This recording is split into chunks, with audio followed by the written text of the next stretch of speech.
ہاں جی میں تقریباً اس وقت ٹائم مینار ہے اندر سے آیا گا ادھرلے پاسے ہاں گنبد خضرا ہے تھلے دیکھو نا ڈوم بنیا ہوا ہے انہوں نے سایا گنبد خضرا کا اتنے جڑی نا چونج ہے گی نا جڑی اتنے انہیں یہ سایا ہے دیکھو سامنے گنبد خضرا تھلے نا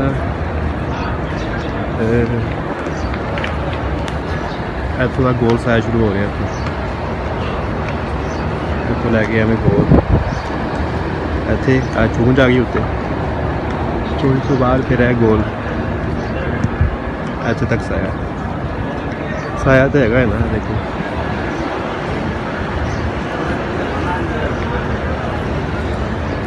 وہ تھوڑا جہا سایہ نظر آ رہا باقی جہاں ہے دیواروں کا سایہ ہے دیواروں میں جڑا بنیا ہوا نا وہ نشان جہ بنے نے انہوں کا سایہ چل رہا ہے گنبد خضرا کا سایہ ہے پھر دیوار شروع ہو جاتی ہے رات والی صاف نظر آ رہا ہے سایہ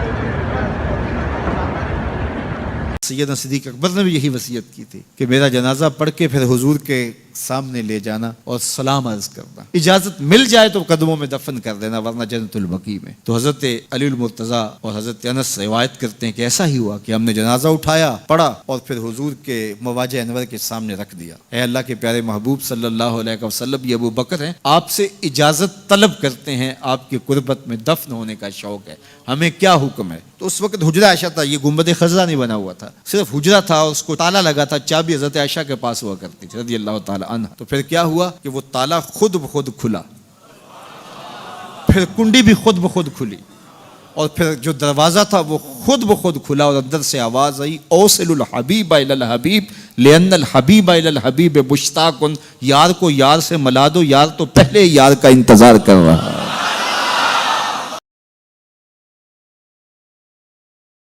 السلام علیکم ورحمۃ اللہ، لا حول ولا قوة الا باللہ، حسبنا اللہ ونعم الوکیل، یا حی یا قیوم برحمتک استغیث، لا الہ الا انت سبحانک انی کنت من الظالمین، ربنا آتنا من لدنک رحمہ وہیئ لنا من امرنا رشدا، اللہم صل علی محمد وعلى آل محمد وأصحاب محمد وأزواج محمد وأمة محمد أجمعين إلى يوم الدين آمين۔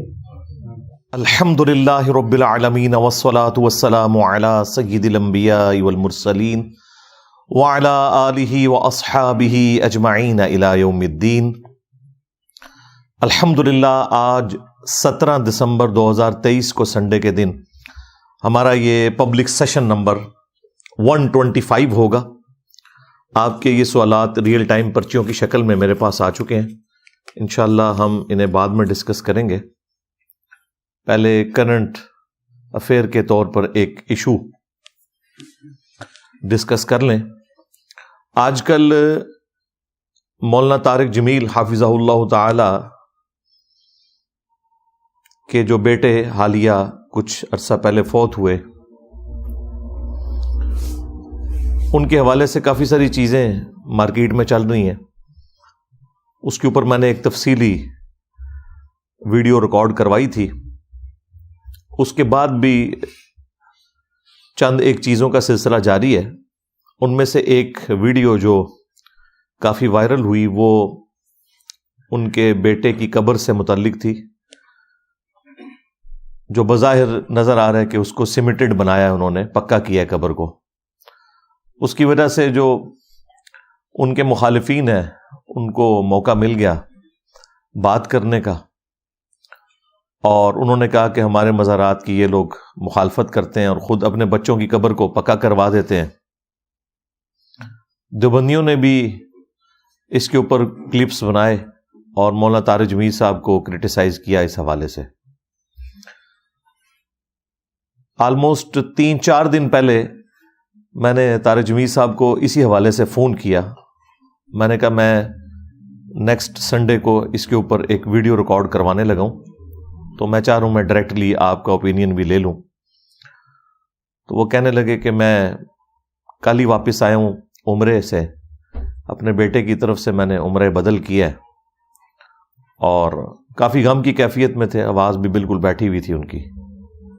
میں نے کہا جی ابھی آپ کی حالت ایسی نہیں ہے, لیکن پھر بھی ہماری مجبوری ہے, ہم نے چونکہ کرنٹ جو بھی ویڈیوز وائرل ہوئی ہوتی ہیں انہیں موضوع بحث بنانا ہوتا ہے. تو مجھے آپ ذرا کلیریفائی کریں, یہ قبر جو ہمیں نظر آ رہی ہے ویڈیو کے اندر, ایک اونچی سی قبر ہے جس کے اوپر ایک کتبہ بھی لگا ہوا ہے, اور اس کے ساتھ ایک بالکل نیچی سی قبر ہے, وہ بھی پکی ہے.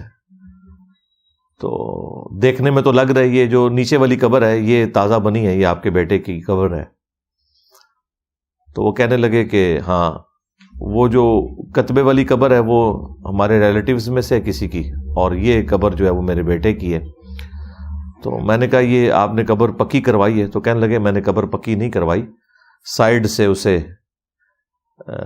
پکا کیا ہے, اور اس کی ہائٹ بھی میں نے آلموسٹ 7-8 انچ ہی رکھی ہے. سینٹر میں وہ مٹی کی قبر ہی ہے, لیکن ابھی وہ مٹی کی بھرائی وہاں پہ نہیں ہوئی بھی. ظاہر ہے وہ پہلے خشک ہوگا سیمنٹ, اس کے بعد وہ سینٹر میں مٹی کی بھرائی کر کے اس کے لیول پہ لے آئیں گے.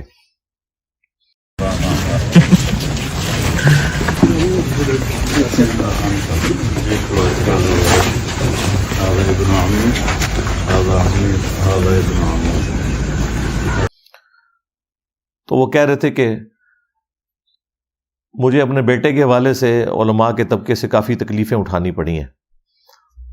تو میں نے کہا جی اب آپ کو پتہ چل گیا کہ یہ علماء کا طبقہ کیسا ہے, ان کے ساتھ ڈیلنگ کرنا کتنا مشکل کام ہے. تو وہ کہنے لگے میں تو بس ان کے لیے ہدایت کی دعا کروں گا کہ اللہ تعالیٰ انہیں ہدایت دے, اور خام خواہ ایک چیز کو گھسیٹنا شروع کر دیتے ہیں. باقی کچھ چیزیں ان سے بھی مس ہینڈل ہوئیں, وہ میں نے پچھلی ویڈیو میں ڈسکس کی تھی. اور یہ جو ایک قبر پکا کرنے کے حوالے سے ایک ایشو سامنے آیا ہے, میں چاہ رہا ہوں آج اس کے اوپر بھی تھوڑی تفصیلی گفتگو کروں, تاکہ یہ ایک اچھا موقع ہے کہ ہماری بات ان لوگوں تک پہنچ جائے جنہیں قبروں کے جو شرعی احکامات ہیں وہ معلوم نہیں ہیں. اس حوالے سے میں انشاءاللہ تعالی ایک تو عام مسلمان کی قبر, اس کے ساتھ کیا معاملات ہونے چاہیے, کس قسم کی قبر ہونی چاہیے, اسے ڈسکس کروں گا. اور اس کے بعد گنبد خضرا اور مزارات کے حوالے سے تھوڑی بہت ڈسکشن کروں گا, کیونکہ گنبد خضرا کی بنیاد کے اوپر یہ سارے مزارات بنائے گئے ہیں. پھر آخر میں قبر رسول صلی اللہ علیہ وآلہ وسلم سے متعلق بھی چند ایک جو کریٹیکل ایشوز ہیں وہ بھی ڈسکس کر دوں گا, جو بھی اللہ تعالیٰ ذہن میں ڈالے گا. یہ ٹاپک تو ایسا ہے کہ اس کے اوپر 2 گھنٹے تو کم از کم چاہیے بات کرنے کے لیے, لیکن میں کوشش کروں گا مختصر سے وقت میں جو کریٹیکل چیزیں ہیں وہ ڈسکس کر لوں. سب سے پہلے جو عام مسلمان کی قبر ہے, اس سے متعلق امت کا اجماع ہے کہ قبر کو قبلہ رخ بنانا چاہیے. اہل سنت ہوں, اہل تشیع ہوں, سب کا اس کے اوپر اتفاق ہے.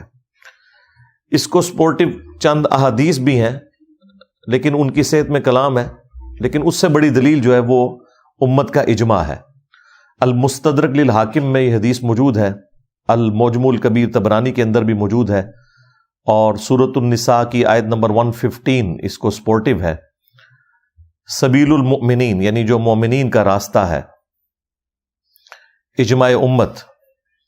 اس کے حوالے سے نبی صلی اللہ علیہ وآلہ وسلم نے فرمایا اللہ تعالیٰ میری امت کو کبھی بھی گمراہی پر جمع نہیں ہونے دے گا, جماعت پہ اللہ کا ہاتھ ہے. تو مسلمانوں نے نسل در نسل یہ چیز ٹرانسفر کی ہے کہ قبر جو ہے یہ قبلہ رخ ہونی چاہیے. یعنی قبر اس اعتبار سے کھودی جائے کہ جب اس میں کسی انسان کو لٹایا جائے تو اس کا چہرہ جو ہے وہ قبلے کی طرف ہو, یعنی رائٹ سائڈ پہ اگر اس کو یوں کیا جائے تو قبلہ رخ اس کا چہرہ ہونا چاہیے. اس کے اوپر اجماع امت ہے. دوسری چیز قبر جو ہے لحد بنانا یہ سنت ہے. صحیح مسلم میں حدیث ہے جب حضرت سعد ابن ابی وقاص رضی اللہ تعالیٰ عنہ حالت نزع میں تھے تو انہوں نے اپنے بیٹوں کو بلا کے وصیت کی کہ میرے لیے تم نے لحد کھودنی ہے جس طرح کہ رسول اللہ صلی اللہ علیہ وآلہ وسلم کے لیے لحد کھودی گئی تھی، اور اس میں اینٹیں بھی لگا دینی ہے مضبوطی کے لیے تاکہ وہ قبر بیٹھے نہ. عموماً ہمارے سب کانٹیننٹ کے اندر لحد بنانے کا رواج کوئی نہیں ہے، سوائے جو پہاڑی علاقے ہیں جہاں پہ ذرا زمین کی مٹی مضبوط ہوتی ہے وہاں پہ لحد بنائی جاتی ہے. لحد جو ہے وہ اس طرح بنتی ہے کہ ایک بالکل ڈبہ نما قبر بنانے کے بعد جو عموماً ہماری قبریں بنتی ہیں، قبلہ رخ کی جانب تھوڑا سا آپ سمجھ لیں اس میں ایک ونڈو بنائی جاتی ہے یا ایک چھوٹا سا غار کھود لیا جاتا ہے، اور وہ غار اتنا ہوتا ہے کہ وہ آپ لاش کو اس طرف آگے ٹرانسفر کرتے ہیں. یعنی جو مین قبر ہے اس میں لاش نہیں ہوگی، بلکہ جو قبلے والی سائڈ ہے اس میں ہلکی سی ایک غار کھود کے وہ لاش کو آگے کھسکا دیتے ہیں. اسے کہتے ہیں کروٹ والی قبر یا بغلی قبر یا لحد. اس کے بعد پھر اس کے اوپر ٹیڑھی کر کے یوں سلیں رکھ دی جاتی ہیں. اس کا فائدہ یہ بھی ہوتا ہے کہ کوئی درندہ وغیرہ بھی اگر قبر کو کھودنے کی کوشش کرے تو اس لاش کی حفاظت کافی حد تک رہتی ہے. ویسے کوئی سیدھی قبر بھی بنا لے تو وہ بھی جائز ہے، اصل چیز جو ہے وہ دفنانا ہے مردے کو. اسی کے اوپر تمام جو آسمانی مذاہب ہیں ان کا اتفاق ہے. ایون ہندوؤں کے اندر بھی قبریں بنانے کا رواج تھا. ہمارے جہلم کے قبرستان کے اندر بھی جنہوں نے زمین وقف کی تھی قبرستان کے لیے وہ دونوں بھائی ہندو تھے، ان کی قبریں ابھی بھی موجود ہیں. لیکن یہ ذرا سستا کام ہے جلانے والا، آج کل تو بہت زیادہ سستا ہو چکا ہے. پہلے زمانے میں لکڑی ذرا بے دریغ استعمال ہوتی تھی، لیکن آج کل لکڑی کے ذریعے لاش کو جلانا یہ ایک کافی مہنگا کام ہے. اس لیے باہر کے ملکوں کے اندر بھی باقاعدہ وہ ایسی جگہ بنی ہوئی ہیں جہاں پہ آپ لاش لے جائیں تو وہ آپ کو پھر راکھ دے دیتے ہیں بجلی کے ذریعے، یعنی الیکٹریسٹی کے ذریعے اس کو ہیٹ دے کے تو وہ لاش کو جلا دیتے ہیں. بہرحال آسمانی مذہب کے جتنے بھی ماننے والے ہیں، جیوز ہوں، کرسچنز ہوں، مسلمز ہوں، وہ قبر کے اندر اپنے مردوں کو دفناتے ہیں. تو لحد بنانا یہ سنت مبارکہ ہے. اس کے بعد صحیح مسلم میں یہ حدیث موجود ہے کہ نبی صلی اللہ علیہ وآلہ وسلم کو جب قبر میں دفنایا گیا تو آپ صلی اللہ علیہ وآلہ وسلم کے نیچے سرخ رنگ کی ایک چادر بچھائی گئی تھی تاکہ مٹی جو ہے وہ جسم عطر کو نہ لگے. تو یہ عام بندوں کے لیے بھی سنت ہے کہ کوئی نیچے چٹائی یا کوئی کپڑا ایسا بچھا لیا جائے تاکہ مٹی جو ہے وہ ڈائریکٹلی کفن کے ساتھ اٹیچ نہ ہو. یہ ایک پروٹوکول دینے والی بات ہے. باقی جو عموماً ہمارے معاشرے کے اندر قبر کے اندر عہد نامہ رکھ دیتے ہیں، کفن کے اوپر وہ کفنی لکھ دیتے ہیں، کلمہ لکھتے ہیں اور پتہ نہیں کیا کچھ کرتے ہیں، اس کا کوئی دین سے لینا دینا نہیں ہے. یہ لوگوں نے خود سے ہی چیزیں بنا لی ہوئی ہیں. صرف سنت یہی ہے کہ قبر کے اندر کوئی چادر یا کوئی کپڑا بچھا دیا جائے تاکہ جو میت ہے اس کا کفن جو ہے وہ گرد آلود نہ ہو، یعنی اس وقت نہ ہو. ظاہر بعد میں تو ایک معاملہ علیحدہ ہے نا. تو یہ بھی ایک سنت ہے اس حوالے سے. پھر قبر میں سلیں رکھ کے جب اس کے اوپر مٹی ڈالی جاتی ہے تو اس میں بھی ابو داؤد کے اندر، ترمذی کے اندر حدیث موجود ہے، جب آپ اس میں مٹی ڈالیں گے تو اس وقت دعا پڑھیں گے بسم اللہ و باللہ وعلی ملت رسول اللہ صلی اللہ علیہ وآلہ وسلم. ان کلمات کے ساتھ آپ مٹی اس کے اوپر ڈالیں گے. اور سنن ابی داؤد کے اندر حدیث موجود ہے کہ نبی صلی اللہ علیہ وآلہ وسلم نے جب اپنے ایک صحابی عثمان بن مظعون کو دفنایا تو آپ نے صحابہ کو حکم دیا کہ ایک پتھر کی طرف اشارہ کر کے کہ وہ بڑا پتھر لے کر آؤ تاکہ میں اس کے سرہانے پہ وہ پتھر نشانی کے طور پہ رکھوں کہ یہ عثمان بن مظعون کی قبر ہے. وہ صحابی جب اٹھانے کے لیے گئے تو ان سے وہ پتھر اٹھایا نہیں گیا، وہ کافی بڑا پتھر تھا۔ پھر نبی صلی اللہ علیہ وآلہ وسلم خود تشریف لے گئے اور آپ نے اپنی آستینیں اوپر کر کے اپنے مبارک ہاتھوں سے وہ بڑا پتھر اٹھایا اور اس کو عثمان بن مظعون کی قبر کے سرہانے پر لگایا اور فرمایا اس سے میں اپنی بھائی کی قبر کو پہچانوں گا اور میں بھی اپنے قریبی رشتہ داروں کو اس کے قریب دفن کروں گا۔ اس سے یہ ثابت ہوا کہ قبر کے اوپر نشانی رکھنا پہچان کے لیے یہ بھی سنت مبارکہ ہے۔ البتہ قبر کے اوپر کوئی کتبہ لکھ کے لگانا اس کی ممانعت ہے۔ جامعہ ترمذی کے اندر حدیث موجود ہے، نبی صلی اللہ علیہ وآلہ وسلم نے قبر کے اوپر کتبہ لگانے سے منع کیا ہے۔ یہاں پہ تو جو قبر کے اوپر کتبے لگے ہوتے ہیں اس کے اوپر کیا کچھ لکھا ہوتا ہے، بڑے بڑے القابات لکھے ہوتے ہیں، دنیاوی جو پوسٹیں ہیں نا وہ بھی اس کے اوپر لکھی ہوئی ہوتی ہیں، اور اللہ تعالیٰ کے حضور اس کو پیش کرتے وقت ان عہدوں کا کیا لینا دینا، وہ تو اپنے اعمال اپنے ساتھ لے گیا۔ پھر آیت الکرسی لکھی ہوتی ہے اور پیارے ابو جان اور پیاری امی جان اور پتہ نہیں کیا کچھ لکھا ہوتا ہے، بسم اللہ شریف، قرآن پاک کی آیات۔ اب اس میں توہین والا ایلیمنٹ بھی شامل ہو جاتا ہے بسا اوقات، کیونکہ آپ کو پتہ ہے کہ بکریاں، کتے، اس طرح مختلف قسم کے جانور جو ہیں وہ قبروں کے اوپر اسی طریقے سے رات کے وقت بلکہ دن کے وقت بھی گھومتے ہیں اور پیشاب بھی کر دیتے ہیں، بعض اوقات کتبوں کے اوپر پیشاب بھی ہوا ہوتا ہے جانوروں کا۔ تو اس لیے ضرورت کوئی نہیں اس طرح کا کوئی معاملہ کرنے کی۔ ہاں نشانی کے طور پہ آج کل تو بڑا ایڈوانس سسٹم آ گیا ہے، اسلام آباد کے اندر تو باقاعدہ جو پلاٹس ہیں وہ نمبرنگ کے ساتھ الاٹ ہوئے ہوتے ہیں، تو وہ قبر جہاں پہ بنتی ہے وہاں پہ آپ کچھ بھی نہ لگائیں پھر بھی وہ لوکیشن فکسڈ ہوتی ہے، وہ پتہ چل جاتا ہے یہ فلاں نمبر قبر ہے، یہ فلاں نمبر قبر ہے، اس طرح کر کے نمبرنگ لگی ہوئی ہوتی ہے۔ اسی طریقے سے جب آپ کسی مردے کو دفناتے ہیں اس کے بعد سنن ابی داؤد میں حدیث ہے کہ اپنے بھائی کے لیے قبر کے سوالات میں استقامت کی دعا کرو، ابھی اس سے قبر میں سوالات کیے جائیں گے۔ تو آپ نے قبرستان میں دفنانے کے بعد اس قبر کے اوپر اس بھائی کے لیے دعا کرنی ہے کہ اللہ تعالیٰ قبر کے سوالات میں اسے استقامت دے۔ صحیح مسلم کے اندر ایک حدیث موجود ہے، جب حضرت عمرو بن عاص رضی اللہ تعالیٰ عنہ کی موت کا وقت قریب آیا تو کافی لمبی حدیث ہے، اس کے اینڈ پہ آتا ہے کہ انہوں نے فرمایا کہ جب مجھے دفنا چکو تو اتنی دیر میری قبر کے سرہانے بیٹھے رہنا جتنی دیر ایک اونٹ کو نحر کر کے اس کا گوشت تقسیم کیا جاتا ہے، آلموسٹ یعنی کہ 2 گھنٹے، تاکہ میں اپنی قبر سے مانوس ہوں اور میں اللہ تعالیٰ کے آئے ہوئے فرشتوں کو سوالات کے جوابات دوں۔ یعنی قبر پر مسلمان کے بیٹھ کر اپنے اس بھائی کے لیے دعا کرنے کی برکت یہ ہے کہ اللہ تعالیٰ اسے قبر کے سوالات میں آسانی دے گا، تو یہ بھی اس حوالے سے سنت ہے۔ پھر قبر کو پکا کرنے سے نبی صلی اللہ علیہ وآلہ وسلم نے منع فرمایا۔ جہاں سے آج بات سٹارٹ ہوئی تھی وہ صحیح مسلم میں حدیث ہے کہ نبی صلی اللہ علیہ وآلہ وسلم نے قبر کو پکا کرنے سے اور قبروں پر عمارت بنانے سے اور قبروں پر بیٹھنے سے، خواہ مجاور بن کے بیٹھنا ہو یا ڈائریکٹلی اس کے اوپر بیٹھنا ہو، ان 3 کاموں سے منع فرمایا۔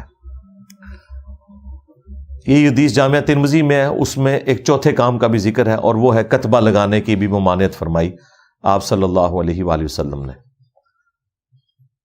قبر کے اوپر ڈائریکٹلی بیٹھنا بھی منع ہے، اس کے اوپر پاؤں رکھنا بھی منع ہے، حتیٰ کہ صحیح مسلم میں حدیث ہے کہ کوئی شخص قبر پہ بیٹھے اس سے بہتر ہے کہ وہ آگ کے انگاروں پر بیٹھے جو اس کے کپڑوں اور کھال کو بھی جلا دیں، یعنی اس کی تکلیف جو ہے نا وہ کم ہے اور قبر پہ بیٹھنے کا عذاب زیادہ ہے۔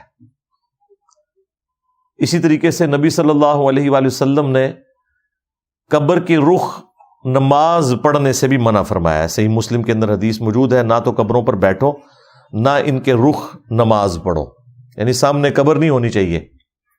اور ظاہر ہے کہ اس نماز سے مراد جو ہے وہ عام نماز پڑھنا ہے. اس سے مراد نماز جنازہ نہیں ہے، کیونکہ نماز جنازہ تو آپ صلی اللہ علیہ وآلہ وسلم نے قبرستان میں جا کے قبر کے سامنے پڑھا ہے، اور اس کا بھی سنت طریقہ یہی ہے کہ آپ نے قبر کے پاس آ کے کھڑا ہونا ہے اور قبر کو اپنے سامنے کرنا ہے، تاکہ آپ بھی قبلہ رخ ہو جائیں، اور وہاں آپ کھڑے ہو کر جس طرح میت کو سامنے لٹایا جاتا ہے نا، اس طرح قبر کو سامنے لیتے ہوئے قبلہ رخ ہو کے آپ نماز جنازہ ادا کریں گے. وہ صحیح مسلم میں حدیث موجود ہے، بخاری کے اندر بھی اس کا کچھ حصہ موجود ہے. مسجد نبوی کی صفائی کیا کرتی تھی ایک حبشی عورت. جب وہ فوت ہو گئی تو صحابہ اکرام نے نبی صلی اللہ علیہ وآلہ وسلم کو خبر نہیں دی اور راتوں رات اسے جنازہ پڑھ کے دفنا دیا. چند دن بعد جب آپ صلی اللہ علیہ وآلہ وسلم نے پوچھا تو انہوں نے کہا کہ وہ اس طرح فوت ہو گئی تھی تو ہم نے اس کو دفنا دیا. تو آپ صلی اللہ علیہ وآلہ وسلم نے فرمایا تم نے مجھے کیوں نہیں بتایا؟ پھر آپ نے کہا کہ مجھے اس کی قبر پہ لے جاؤ. پھر آپ صلی اللہ علیہ وآلہ وسلم اس کی قبر پہ گئے اور جا کے نماز جنازہ پڑھی، اور واپسی پہ پلٹتے ہوئے آپ نے فرمایا کہ یہ قبریں اندھیروں میں ڈوبی ہوئی تھیں، اللہ تعالیٰ نے میرے جنازہ پڑھنے کی برکت سے ان قبروں کو نور سے بھر دیا. اب یہ نبی صلی اللہ علیہ وآلہ وسلم کی دعا کی برکت تھی، اور اس میں ایک عبرت یہ بھی ہے کہ وہ مسلمانوں کی قبریں تھیں، صحابہ اکرام کی قبریں تھیں. یہاں پہ تو لوگ کہتے ہیں کہ جی ہم کسی بزرگ کے ساتھ بھی اٹیچ ہو جائیں تو ہمارا بیڑا پار ہے. تو وہ بھی تو اٹیچ تھے سب سے بڑے بزرگ کے ساتھ، لیکن ہر شخص نے اپنے اعمال کے مطابق معاملات کو لے کے چلنا ہے، اللہ کے حضور پیشی ہونی ہے.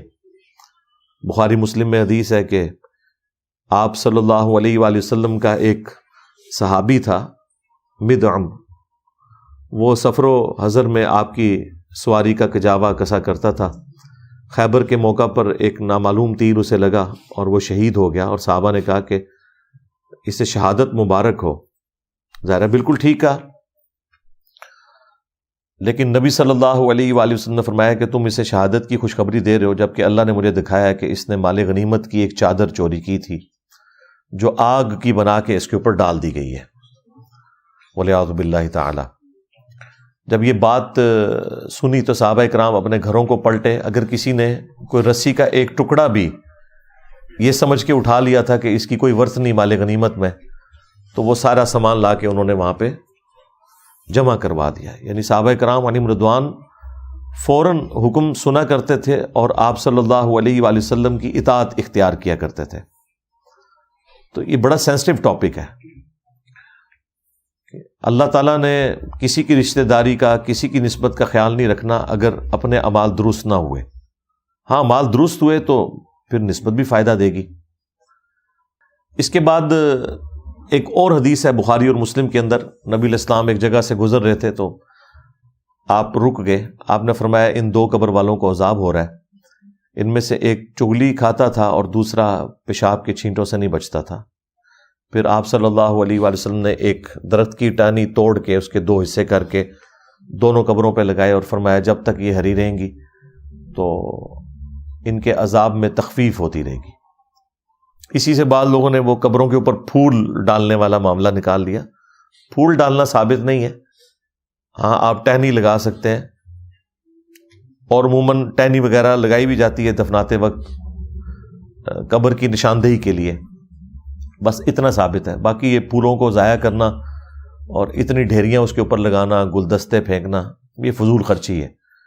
اس کی اسلام میں کوئی اجازت نہیں ہے کہ اس طرح کے معاملات کیے جائیں. بس جتنا آیا آپ اتنا کریں.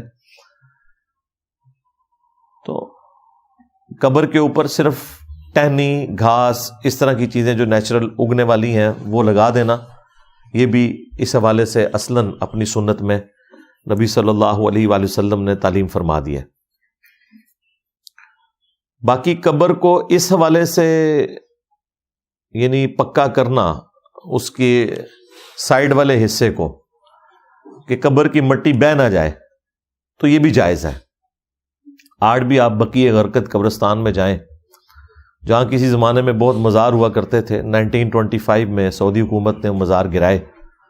اب وہاں پہ سمپل قبریں ہیں مٹی کی، اور اس مٹی کو بارش کی وجہ سے بہہ نہ جائے، اسے روکنے کے لیے سائڈ کے اوپر نا بڑے بڑے پتھروں کے ذریعے اس کی چار دیواری بنائی گئی ہے، اور وہ آلموسٹ سمجھ لیں 1 فٹ سے بھی کم ہے، 7-8 انچ تک، بعضوں کا 6 انچ تک کے وہ پتھر ہیں جو سائڈ پہ رکھے جاتے ہیں، اور یہ جائز ہے رکھنا۔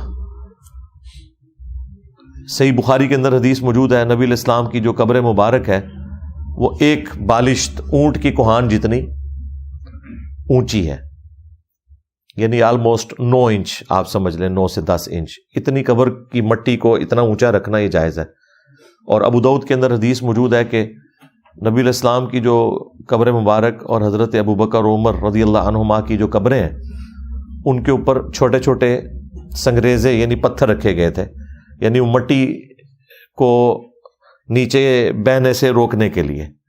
تو بجری وغیرہ قبر کے اوپر اتنی ڈال دینا کہ وہ مٹی نہ بہہ جائے، یا سائڈ کے اوپر کم از کم اتنی چار دیواری ہو کہ آپ سمجھ لیں 6 سے 8-10 انچ تک، تاکہ مٹی بہہ نہ جائے، تو یہ بھی جائز ہے۔ اس وقت بھی سیدنا عثمان ابن عفان رضی اللہ تعالیٰ عنہ کی جو قبر مبارک ہے بقیع غرقد قبرستان کے اندر، اور نبی صلی اللہ علیہ وآلہ وسلم کے اپنے بیٹے ابراہیم علیہ السلام کی قبر ہے، تو اس کے گرد بھی اس طریقے سے پتھر لگائے میں انہوں نے، یہ جائز ہے۔ اور یہی وہ ایک عمل ہے جو طارق جمیل صاحب نے بھی کیا ہے، انہوں نے کوئی اس کو پکا قبر کر کے فکس کوئی بلڈنگ اس کے اوپر نہیں بنا دی، اور وہ جو کتبے والی قبر بھی نظر آ رہی ہے وہ ان کے بیٹے کی قبر نہیں ہے، وہ ساتھ کسی ریلیٹو کی قبر ہے۔ وہ کہہ رہے ہیں میں نے بس اتنی کی ہے جتنی آپ کو اس میں نظر آ رہی ہے، اور وہ کہتے ہیں میں بھی اسے جائز نہیں سمجھتا کہ اس طریقے سے قبر کو بالکل پکا کر دیا جائے۔ باقی قبرستان میں جانے کا نبی صلی اللہ علیہ وآلہ وسلم نے قبروں پہ جانے کا حکم دیا ہے، صحیح مسلم میں حدیث موجود ہے، 2 احادیث ہیں۔ آپ صلی اللہ علیہ وآلہ وسلم نے فرمایا کہ میں تمہیں پہلے منع کرتا تھا قبروں پہ جانے سے، لیکن اب میں تمہیں حکم دیتا ہوں، کیونکہ نئے نئے لوگ بت پرستی سے پھرے تھے، تو شروع میں آپ نے منع فرما دیا کہ قبروں کو کوئی سجدہ نہ کرے، کوئی اس طرح کی تعظیم بجا نہ لائے۔ اور دوسری حدیث میں الفاظ ہیں کہ قبروں پہ جاؤ تاکہ آخرت کی یاد آئے، یہ تمہیں موت کو یاد دلاتی ہیں، اب میں تمہیں حکم دیتا ہوں کہ قبروں پہ جایا کرو۔ خود نبی علیہ السلام اپنی والدہ کی قبر پہ گئے آلموسٹ ان کی وفات کے 50 سال کے بعد، تو 50 سال کے بعد والدہ کی قبر پر جانا یہ اس بات کی عکاسی کرتا ہے کہ قبر کو باقی رکھنا چاہیے، قبر کی علامات موجود ہونی چاہیے جہاں پہ انسان جا سکے، اور زیادہ ایک نسل نہیں جانا ہوتا ہے۔ اگر میں آپ لوگوں سے پوچھوں کہ جی اپنے پردادے کی قبر بتائیں تو شاید ہی کسی کو پتا، اور ان کے والد صاحب کی قبر وہ تو آپ چھوڑ ہی دیں۔ تو آج کل تو خیر ایک نسل تک بھی لوگ نہیں جاتے، بہت کم ہی ہوتا ہے۔ دوسرا، ہماری دعاؤں کا حصہ تو پہنچ رہا ہے، آپ گھر میں بھی بیٹھ کے دعا کریں گے، دعا کا حصہ تو پہنچ جائے گا۔ البتہ قبرستان اپنی موت کی تیاری کے لیے، آخرت کی تیاری کے لیے جانا چاہیے، اور وہاں جو لوگ دفن ہیں ان کے لیے دعا کرنے کے لیے بھی۔ صحیح مسلم میں موجود ہے، نبی علیہ السلام جب قبرستان جاتے تو آپ دعا کرتے، السلام علیکم اہل الدیار من المؤمنین والمسلمین وَإِنَّا إِن شَاءَ اللَّهُ بِكُمْ لَلَاحِقُونَ نَسْأَلُ اللَّهَ لَنَا وَلَكُمُ الْعَافِيَةَ۔ سلام ہو تم پر اے مومنین اور مسلمین جو اس قبرستان میں دفن ہو، ہم اللہ تعالیٰ کے حضور تمہارے لیے بھی اور اپنے لیے بھی عافیت کا سوال کرتے ہیں، ہمیں بھی عنقریب مر کے تمہارے پاس ہی آنا ہے۔ تو یہ قبرستان جا کے دعا کرنا یہ سنت ہے۔ ایون عورتیں بھی قبرستان جا سکتی ہیں۔ اما عائشہ سلام اللہ علیہا خود کہتی ہیں کہ ایک رات میں نے دیکھا کہ نبی علیہ السلام جو ہے وہ میرے بستر پہ نہیں ہے، تو میں رات کے وقت اٹھی اور بقیع غرقد قبرستان کی طرف گئی، تو میں نے دیکھا کہ اللہ کے محبوب صلی اللہ علیہ وآلہ وسلم وہاں پہ دعا کر رہے ہیں، اور آپ صلی اللہ علیہ وآلہ وسلم کو اس حالت میں دیکھ کے میں واپس آ گئی بھاگتی بھی، لیکن میرا سانس پھولا ہوا تھا۔ جب نبی الاسلام تشریف لائے تو آپ نے کہا کہ تم میرے پیچھے آئی تھی، کیا تم نے یہ گمان کیا کہ اللہ کے رسول تمہارے ساتھ کوئی خیانت والا معاملہ کریں گے؟ تو انہوں نے کہا یا رسول اللہ، میں نے سوچا کہ آپ کسی اور بیوی کے پاس نہ چلے گئے ہوں، تو اس لیے میں آپ کے پیچھے آئی تھی۔ تو آپ نے فرمایا کہ میں جب بستر پہ لیٹا تو جبرائیل علیہ السلام میرے پاس آئے اور انہوں نے مجھے اللہ کا پیغام دیا کہ اللہ نے آپ کو حکم دیا ہے کہ اہل بقیع کے لیے مغفرت کی دعا کریں۔ تو یعنی نبی علیہ السلام کو اللہ تعالیٰ نے حکم دیا کہ قبرستان جا کے ان کے لیے دعا کریں، اور وہ مسلم شریف کی حدیث میں موجود ہے، نبی علیہ السلام نے 3 دفعہ ہاتھ اٹھا کے یوں دعا کی۔ قبرستان میں آپ ہاتھ اٹھا کے بھی دعا کر سکتے ہیں، ہاتھ اٹھانا کوئی شرط نہیں ہے دعا کی۔ ہم ٹوائلٹ میں جب جاتے ہیں تو ہاتھ اٹھا کے دعا کر کے تو نہیں جاتے، یا کھانا کھانے سے پہلے بسم اللہ پڑھتے ہیں تو ہاتھ اٹھا کے تو نہیں پڑھتے، لیکن ہاتھ اٹھا کے ذرا بہتر عمل ہے۔ المستدرک للحاکم میں حدیث موجود ہے، اس کی ایک سند جو ہے وہ سنن ابی داؤد میں بھی ہے، وہ کمزور ہے۔ حاکم میں جو ہے اس کی سند ٹھیک ہے کہ تمہارا رب سخی ہے، کریم ہے، حیا فرماتا ہے اس شخص سے جو ہاتھ اٹھا کے دعا کرے کہ اسے محروم لوٹایا جائے، یعنی جو ہاتھ اٹھا کے دعا کرتا ہے اللہ تعالیٰ اسے محروم نہیں لوٹاتا۔ فرض نماز کے بعد بھی جو سنت اذکار ہیں یہ آپ ہاتھ اٹھا کے بھی کر سکتے ہیں، بغیر ہاتھ اٹھا کے بھی، یعنی ہاتھ اٹھا کے دعا کرنا یہ الگ سے ایک طریقہ ہے، اور دعا کے اینڈ کے اوپر چہرے پر ہاتھ پھیرنا یہ بھی سنت ہے۔ الادب المفرد میں امام بخاری رحمۃ اللہ علیہ صحیح بخاری کی سند کے اوپر یہ لے کے آئے کہ عبداللہ ابن زبیر اور عبداللہ ابن عمر رضی اللہ عنہم اجمعین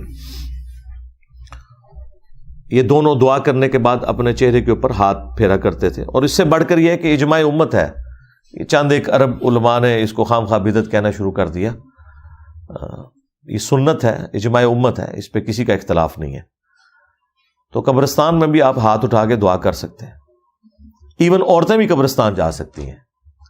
صحیح مسلم میں جو قبرستان جانے کی دعا ہے وہ اما عائشہ سلام اللہ علیہا نے خود نبی علیہ السلام سے سیکھی ہے کہ یا رسول اللہ جب میں قبرستان جاؤں تو کیا دعا مانگوں، تو آپ علیہ السلام نے وہی دعا ان کو تعلیم فرمائی، السلام علیکم اہل الدیار من المؤمنین والمسلمین۔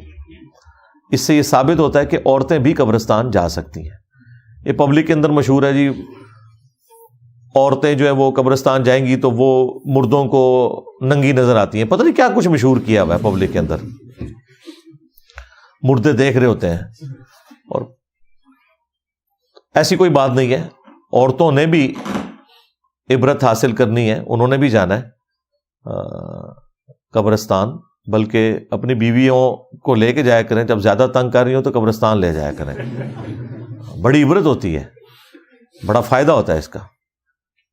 البتہ ایک حدیث ہے جامعہ ترمذی کے اندر کہ نبی علیہ السلام نے لعنت فرمائی ہے ان عورتوں کے اوپر جو زوار القبور کرتی ہیں، یعنی کثرت سے قبرستان جاتی ہیں۔ تو اس حدیث کے کانٹیکسٹ میں امام ترمذی نے کامنٹس کیے ہیں کہ یا تو یہ حدیث منسوخ ہے اس حکم سے جو مسلم شریف میں حدیث ہے کہ نبی علیہ السلام نے اما عائشہ کو خود دعا تعلیم فرمائی اور قبرستان جانے کا حکم دیا، یا پھر یہاں مراد یہ ہے کہ کثرت سے عورتیں قبرستان نہ جائیں، کبھی کبھار جائیں، کیونکہ عورتوں میں صبر کم ہوتا ہے، وہ کثرت سے قبرستان جائیں گی تو وہاں پہ کوئی واہ ویلا نہ کرنا شروع کر دیں، اور ویسے بھی بعض اوقات عورتوں کو گھر سے باہر نکلنے کے لیے بہانہ بھی چاہیے ہوتا ہے، تو وہ کثرت والا معاملہ نہ ہو، کبھی کبھار جانے والا معاملہ ہو، تو عورتیں بھی قبرستان جا سکتی ہیں۔ یہ امام ترمذی نے 7 کامنٹس کیے ہیں، بلکہ جامعہ ترمذی میں اما عائشہ سلام اللہ علیہا کے بارے میں امام ترمذی نے نقل کیا ہے کہ وہ اپنے بھائی کی قبر پہ آئی تھی، عبد الرحمن بن ابی بکر کی، اور وہاں پہ آ کے انہوں نے کچھ اشعار بھی پڑھے تھے جن کا مفہوم کچھ یوں ہے کہ ہم نے کبھی سوچا بھی نہیں تھا کہ ہم اتنی بڑی جدائی میں چلے جائیں گے، بچپن میں ہم اکٹھے رہے، اس وقت تو ہم نے کبھی سوچا بھی نہیں تھا کہ ہم ایک دوسرے سے الگ بھی ہوں گے، اور اگر میں تمہاری وفات کے وقت تمہارے پاس موجود ہوتی تو میں تمہاری قبر پہ بھی نہ آتی، ضرورت ہی نہیں تھی، لیکن تم میری غیر موجودگی میں فوت ہو گئے اور بعد میں انہیں پتہ چلا تو وہ پھر قبر پہ آئیں۔ چلیں اس سے یہ مسئلہ کلیئر ہو گیا کہ عورت کا قبرستان جانا، قبر پہ حاضری دینا یہ بالکل درست عمل ہے، کیونکہ عموماً لوگ پوچھ رہے ہوتے ہیں اس حوالے سے۔ سعودی حکومت جو ہے اس نے پابندی لگائی ہوئی ہے بقیہ غرقد قبرستان میں عورتوں کو انٹر نہیں ہونے دیتے۔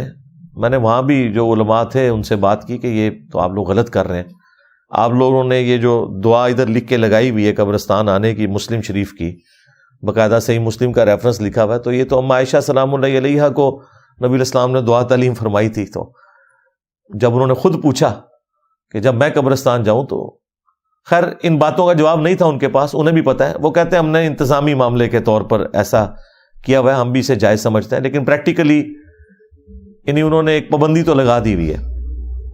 اور یہ ایک ایسا مسئلہ ہے جس پہ احمد بریلوی صاحب اور علماء عرب کامن ہے۔ احمد بریلوی صاحب کے نزدیک بھی عورتیں قبرستان نہیں جا سکتی، شرعی طور پہ نہیں، یعنی یہ ان کا فتویٰ ہے۔ شرعی طور پہ تو میں نے آپ کو احادیث بتا دی کہ عورتیں قبرستان جا سکتی ہیں، وہاں پہ جا کے دعا بھی کریں اور عبرت بھی حاصل کریں۔ یہ تو ہر بندے کی ضرورت ہے کہ اس نے قبرستان جا کے عبرت حاصل کرنی ہے۔ اچھا میرے بھائیو، ایک اور ایشو، اور وہ ہے قبروں پہ اگر عمارتیں بنی ہوں تو ان کے ساتھ کیا کرنا چاہیے۔ وہ بھی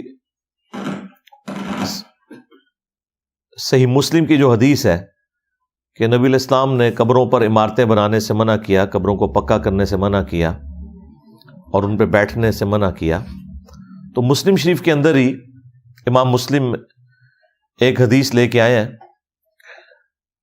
فضالہ بن عبید رضی اللہ تعالی عنہ سے، کہ جب وہ رومن امپائر کے خلاف ایک جنگ میں جا رہے تھے تو روڈس نام کی ایک جگہ ہے جو آج بھی موجود ہے، وہاں پر ان کا ایک ساتھی فوت ہو گیا، تو انہوں نے اس کو جب دفنایا تو اس کی قبر زمین کے برابر بنائی اور فرمایا کہ اللہ کے نبی علیہ السلام ہمیں یہی حکم دیتے تھے کہ ہم قبروں کو زمین کے برابر بنائیں، اونچی قبریں نہ بنائیں، اگر بنانی بھی ہے تو وہ زیادہ سے زیادہ ایک بالشت تک، جو بخاری شریف میں موجود ہے، ادروائز پریفریبل یہی ہے کہ قبر کو زمین کے برابر بنایا جائے۔ اب یہ حدیث بالکل واضح ثبوت ہے کہ وہ کافر کی قبر نہیں تھی، ایٹ لیسٹ کسی تابعی کی قبر ہوگی یا کسی صحابی کی قبر بھی ہو سکتی ہے، چونکہ ان کے لشکر کے امیر تو فضالہ ابن عبید صحابی ہیں مشہور رضی اللہ تعالیٰ عنہ۔ کیونکہ مفتی احمد یار خان نعیمی صاحب نے مشکات کی شرح میں جب قبروں والی حدیثیں آتی ہیں نا تو ان کو تو پریشانی لگ جاتی ہے، تو انہوں نے صفوں کے صفحے کالے کیے ہوئے ہیں کہ کہیں یہ حدیثیں پڑھ کے کسی کو ہدایت ہی نہ مل جائے، اور اس میں وہ کہتے ہیں یہ جو حدیثیں ہیں یہ تو کافروں کی قبروں کے بارے میں ہے، حالانکہ اندازہ کریں کہ یہ واضح موجود تھا کہ یہ مسلمان کی قبر تھی۔ امام مسلم نے بڑی سمجھداری کے ساتھ پہلے یہ حدیث لکھی ہے، اس کے بعد پھر اگلی حدیث لے کے آئے کہ مولا علی رضی اللہ تعالیٰ عنہ نے اپنے دور خلافت میں ابو حیاج اسدی کو کہا کہ میں تمہیں اسی کام پر مامور نہ کروں جو ڈیوٹی خود رسول اللہ نے میری لگائی تھی صلی اللہ علیہ وآلہ وسلم، کہ میں کوئی بھی تصویر دیکھوں، کوئی مورتی دیکھوں تو اسے مٹا دوں، اور کوئی اونچی قبر دیکھوں تو اسے زمین کے برابر کر دوں۔ یہ مسلم شریف میں حدیث ہے۔ یہ حدیث وہ کہتے ہیں یہ کافروں کی قبریں مٹانے کے بارے میں بات ہو رہی تھی، حالانکہ اس سے پہلے امام مسلم لے کے آئے ہیں کہ مسلمانوں کی قبر کے ساتھ بھی یہی کچھ کرنا ہے آپ نے۔ اجازت نہیں ہے کہ قبروں کو اونچا بنایا جائے یا پکا بنایا جائے۔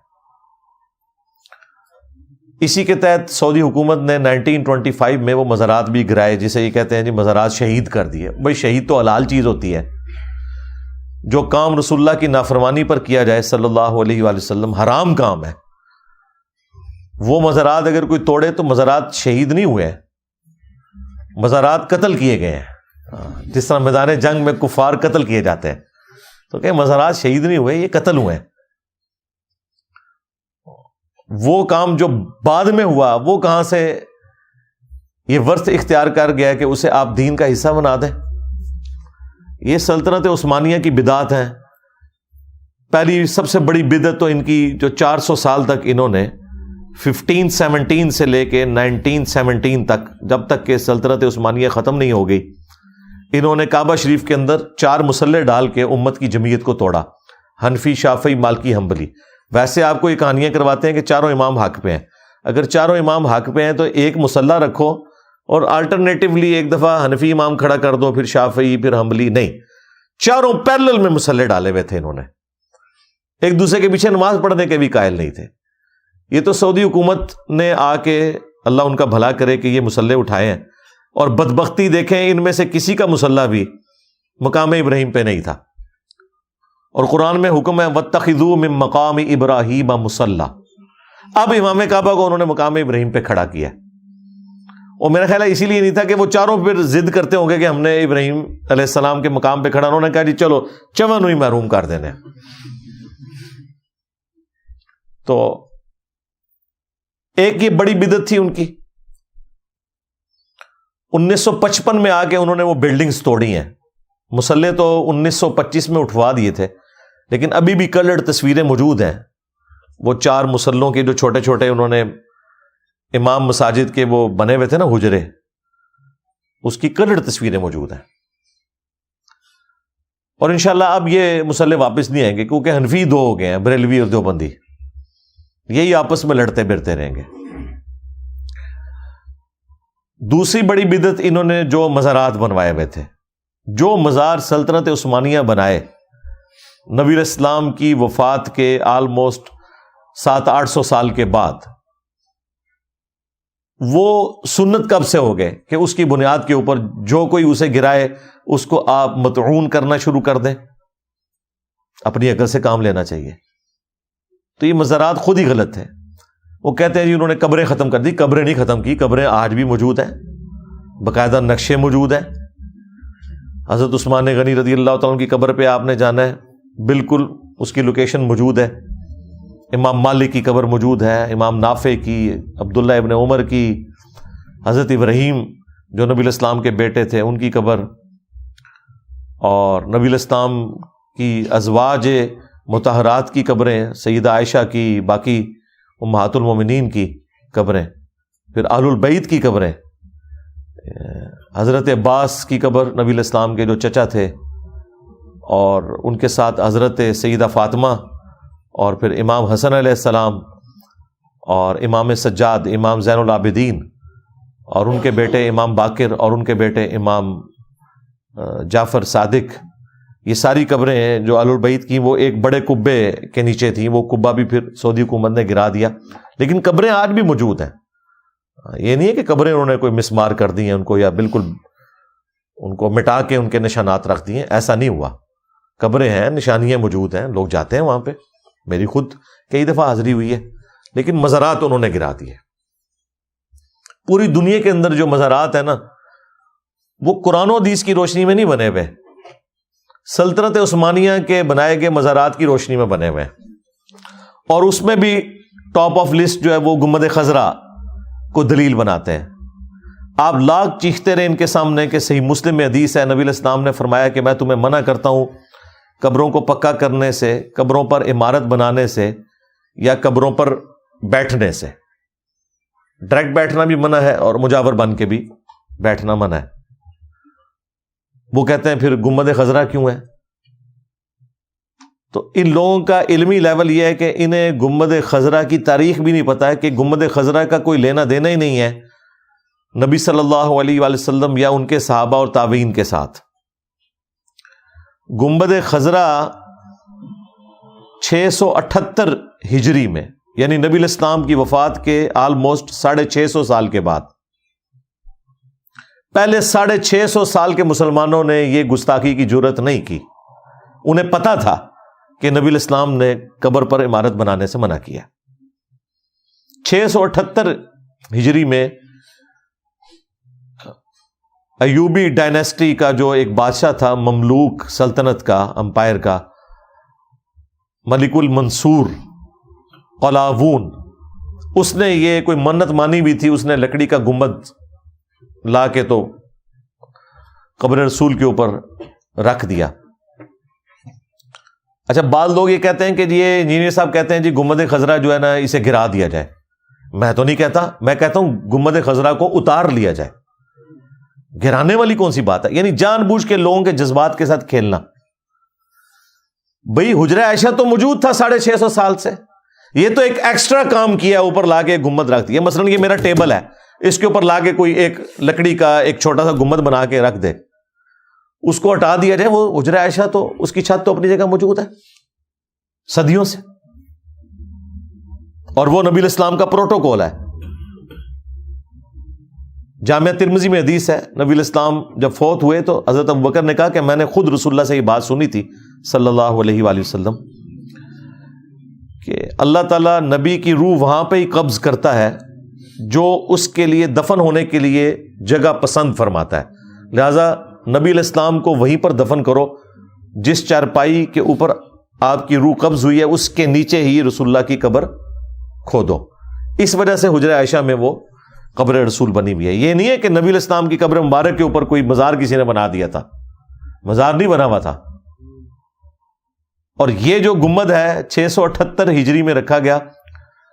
پوری تاریخ مدینہ کے اوپر ایک کتاب ہے ڈیٹیلڈ, وفاء الوفا علامہ سمہودی کی, 911 ہجری کے اندر وہ فوت ہوئے. آلموسٹ سمجھ لیں 8 سے 500 سال پہلے. انہوں نے پوری مدینے کی ہسٹری جو ہے نا وہ لکھی ہے. پوری دنیا میں یہ کتاب مشہور ہے, عربی میں لکھی گئی ہے, اردو ترجمہ بھی اس کا ہو چکا ہے. اس میں باقاعدہ ہسٹری لکھی ہوئی ہے کہ 678 ہجری میں یہ گنبد لا کے رکھا گیا, اور جس بندے نے یہ مشورہ دیا تھا نا کہ یہ گنبد رکھا جائے, کچھ عرصے بعد وہ معزول ہو گیا. بادشاہ وقت نے اسے اس کے عہدے سے اتار دیا. تو لوگوں نے کہا کہ اس کو سزا ملی ہے اس غلط کام کی جو اس نے غلط مشورہ دیا تھا. یعنی اس زمانے میں لوگ اسے برا سمجھتے تھے کیونکہ تازہ تازہ ایک کام ہوا تھا نا. اب تو وہ اس کا حصہ بن چکا ہے, اب لوگ اتارنے کو برا سمجھتے ہیں. وہ کام جو 650 سال بعد ہو رہا ہے اس کے غلط ہونے کے لیے اتنا ہی کافی ہے کہ پہلے 650 سال کے مسلمانوں نے یہ کام نہیں کیا. اور جب یہ گنبد رکھا گیا اس وقت اس کا کلر سفید تھا. 1837 عیسوی میں بمشکل 200 سال پہلے اس کا کلر جو ہے نا وہ سلطنت عثمانیہ نے گرین کیا ہے. اس سے پہلے اس کا کلر بھی گرین نہیں تھا, اور اب بھی اسے کچھ عرصے کے بعد اس کا گرین کلر مینٹین کرنے کے لیے باقاعدہ پینٹ ہوتا ہے. پینٹ اتر جاتا ہے اس کے اوپر سے بارشوں کی وجہ سے, دھوپ کی وجہ سے. گرین کلر ہی ایسا ہے, وہ ویسے بھی دھوپ کے اندر فوراً ہی اتر جاتا ہے. تو اس کو مینٹین کرنے کے لیے اس کو باقاعدہ وہ کلر کرتے ہیں. اب وہ اس لیے نہیں اتار رہے, ویسے تو سعودی حکومت اتنی مضبوط ہے, اتار بھی لے تو کوئی پوچھ تو نہیں سکتا, لیکن ظاہر ہے وہ ایک مسلمانوں کے پریشر سے بھی ڈرتے ہیں کہ آپ کوئی ایسا عمل کیا تو لوگ کہیں گے کہ جی وہ پہلے ہی ان کو نزدیک گستاخ رسول کہتے ہیں. اس زمانے میں اگر کام ساتھ ہی ہو جاتا نا تو آسانی تھی, کم از کم باقی مزارات کے لیے لوگ پلی تو نہ لیتے نا اس سے. تو اگر لوگوں کو ایجوکیٹ کیا جائے اور اتار لیا جائے تو میرا خیال ہے سنت کو اسٹیبلش کرنے والی یہ بات ہے, کوئی گستاخی والی اس میں بات ہی نہیں ہے. گستاخی تو ان لوگوں نے کی ہے جنہوں نے نبی الاسلام کی نافرمانی کرتے ہوئے قبر رسول کے اوپر لا کے گنبد رکھ دیا. اگر یہ گستاخی نہیں ہے تو پہلے 650 سال کے مسلمان سوئے پڑے رہے, حالانکہ گنبد بنانے کی ٹیکنالوجی بھی موجود تھی. کوئی کہہ سکتا ہے جی اس ٹائم پتہ نہیں ہوگا گنبد کیسے بنتے ہیں. اوے اللہ کے بندو, گنبد خضرا سے کم از کم 10 گنا بڑا گنبد نبی الاسلام کی پیدائش سے بھی 40 سال پہلے آیا صوفیہ, یہ جو استنبول میں وہ اب ٹرکی والوں نے اس کو نماز کے لیے بھی کھول دیا ہے, یہ نبی الاسلام کی پیدائش سے بھی 40 سال پہلے کا بنا ہوا ہے. تو گنبد بنانے کی ٹیکنالوجی موجود تھی. ڈوم آف دا راک, گولڈن ڈوم جو یروشلم میں, قبۃ الصخرہ یعنی وہ چٹان جس سے نبی الاسلام معراج پہ تشریف لے گئے تھے, یہ جو گولڈن ڈوم ہے یہ صحابہ کرام کے دور میں بنا ہے. عبد الملک بن مروان جو اموی خلیفہ تھا, اس نے نبی الاسلام کی وفات کے آلموسٹ 70 سال کے بعد یہ گنبد بنایا. اس کے اوپر لوگ کہتے ہیں نہیں وہ گنبد تو صحابہ کی موجودگی میں بنا ہے. یہی تو فرق ہے, وہ قبر کے اوپر نہیں بنا ہوا, قبروں پہ عمارت بنانا منع ہے. ورنہ جن صحابہ کی موجودگی میں یہ کچھ ہو رہا تھا انہوں نے تو سونے کا گنبد رسول اللہ کی قبر پہ رکھ دینا تھا. حضرت عمر کے دور میں جب آج کے اربوں ڈالرز جزیہ مل رہا تھا رومن امپائر سے مسلمانوں کو, حضرت عمر کے لیے کوئی مسئلہ تھا کہ سونے کا ایک گنبد بنا کے تو قبر رسول کے اوپر رکھ دیتے؟ انہیں پتا تھا کہ نبی علیہ السلام نے منع فرمایا قبروں کو پکا کرنے سے, قبروں پر عمارت بنانے سے اور ان پر بیٹھنے سے. ڈائریکٹ بیٹھنا بھی منع ہے, مجاور بن کے بیٹھنا بھی منع ہے. آپ کو بڑی بڑی باتیں کریں گے جی, گنبد کے حق میں یہ دلیل دے رہے ہوں گے آپ کو, یہ کیسے ہو سکتا ہے کہ نبی علیہ السلام کی قبر کے اوپر جو ہے وہ خلاف سنت کام ہو جائے اور اللہ برداشت کر لے. سرکار پھنس جاؤ گے, بڑے پیڑے پھنسو گے, کیونکہ آج جو امام کعبہ ہے وہ تو آپ کے نزدیک نجدی ہے, مکے کا بھی اور مدینے کا بھی. یہ پھر کیسے ہو گیا؟ اب جب یہ آپ الزامی جواب دیں گے تو آگے سے ہکے بکے رہ جائیں گے یہ. اور نہیں جی, وہ یزید کی بھی حکومت آ گئی تھی نا, ہاں ہونٹ داڑ تھلے آئے ہو نا. دنیا کو اللہ نے بقدر ایفرٹ چھوڑا ہوا ہے. دین کا معیار جو ہے قرآن و سنت ہے, نہ کہ اس طرح کے جو ہے وہ ٹوٹکے اور توہمات ان کو لے کے چلنا. جو کام ان لوگوں نے نہیں کیا جبکہ وہ کر بھی سکتے تھے, بعد والے لوگ کر کے اس کو دلیل بنا رہے ہیں اور اپنے بزرگ بابوں نانگے پیروں کی قبریں اور ان کے مزارات بنا رہے ہیں, اور پری وہاں سے پکڑی بھی ہے. ہمارے جو استاد غلام سعود سعیدی صاحب رحمہ اللہ فوت ہو گئے, تو 2007 میں ان سے میری ملاقات ہوئی. انہوں نے مجھے اپنا اس وقت موبائل نمبر بھی دیا. کچھ عرصے بعد یہ جو قبروں والی حدیثیں آئی تو انہوں نے بھی وہی فضول بحثیں کی ہوئی کہ اعلی قبر بنانا جو ہے وہ مزار غلط ہے, فوق ہو تو درست ہے. یعنی وہ کہتے ہیں کہ یہ عربی میں جو دو الفاظ ہیں اعلی اور فوق. اعلی کہتے ہیں ایگزیکٹلی کسی چیز کے اوپر بلڈنگ بنا دے, فوق ہوتی ہے یوں, جسے انگلش میں آپ اپون کہتے ہیں. یہ اپون ہے اور آن, یعنی ایگزیکٹلی قبر کو اوپر اس طریقے سے بلڈنگ بنا کے ایکسٹینڈ کرنا, وہ کہتے ہیں یہ منع ہے. اگر سائڈ پہ دیواریں کھڑی کر کے وہی جو فقہ حنفی کے ہیلے ہیں اور اوپر گنبد رکھ دیں تو یہ جائز ہے. یعنی نبی علیہ السلام جب بتا رہے تھے تو صحابہ کرام کے دماغ میں بھی نہیں تھا کہ جو حضور منع کر رہے ہیں عمارت بنانے سے تو اس سے مراد کیا ہے. انہیں پتا تھا کہ سائڈ سے ہو یا اوپر. تو فون پہ میری ان سے بات ہوئی بعد میں نے کہا یہ آپ کس قسم کی توجیحات بیان کر رہے ہیں؟ کہتے ہیں نہیں وہ اللہ کے الفاظ موجود ہیں, تو اس لیے قبر کے ایگزیکٹ اوپر بلڈنگ بنانا منع ہے. سائڈ سے اگر بلڈنگ کھڑی کر کے اوپر یوں گنبد رکھ لیا جائے تو وہ جائز ہے. میں نے کہا یہ تو آپ بڑی عجیب بات کر رہے ہیں. پھر میرے دماغ میں پھکی آئی, میں نے کہا اچھا مجھے یہ بتائیں, آپ یہ کہنا چاہ رہے ہیں کہ ایک قبر بنی ہوئی ہے, اس قبر کے اوپر اینٹیں لگا کے بلڈنگ بنانی شروع کر دی جائے اور وہ قبر اتنی اونچی ہو جائے؟ کہتے ہیں ہاں جی یہ والی منع ہے. میں نے کہا آپ کے سارے مزار ہی یہی بنے ہوئے ہیں, جتنے مزارات ہیں ایگزیکٹلی اس کے اوپر بلڈنگ بنی ہوئی ہے. میں نے کہا جس طرح کے داتا دربار بنا ہوا ہے وہ بیسمنٹ میں ہے قبر علی بن عثمان اجویری کی. یہ جب کمپلیکس تعمیر ہوا نا, جب نواز شریف صاحب پہلی دفعہ وزیر اعظم بنے تھے نا, تو یہ کارنامہ انہوں نے کیا تھا. ہمارے جتنے بھی حکمران ہیں نا یہ مزارات کے ساتھ لگاؤ رکھتے ہیں اس وجہ سے تاکہ انہیں ووٹ پڑے. خان صاحب بھی جا کے وہ پاک پتن جا کے قبر کے اوپر گر گئے تھے سجدہ کرنے, وہ اسی لیے گئے تھے کہ ووٹ پڑے. اور نواز شریف صاحب بھی, حالانکہ نواز شریف صاحب کو سمجھ آئے ان سارے عقیدوں کی, اس کے باوجود یہ سارا کمپلیکس انہوں نے بنوایا. تو بیسمنٹ میں قبر تھی, اس کو ایکسٹینڈ کرتے ہوئے اوپر کے فلور تک لے آئے ہیں. یہ جو آپ کو باہر نکلی ہوئی قبر نظر آ رہی ہے نا, کم از کم اس سے 15-20 فٹ نیچے ہے قبر. یہ وہ عمارت بنانا ہے جس کو بریلوی بھی غلط سمجھتے ہیں لیکن نہیں بولتے.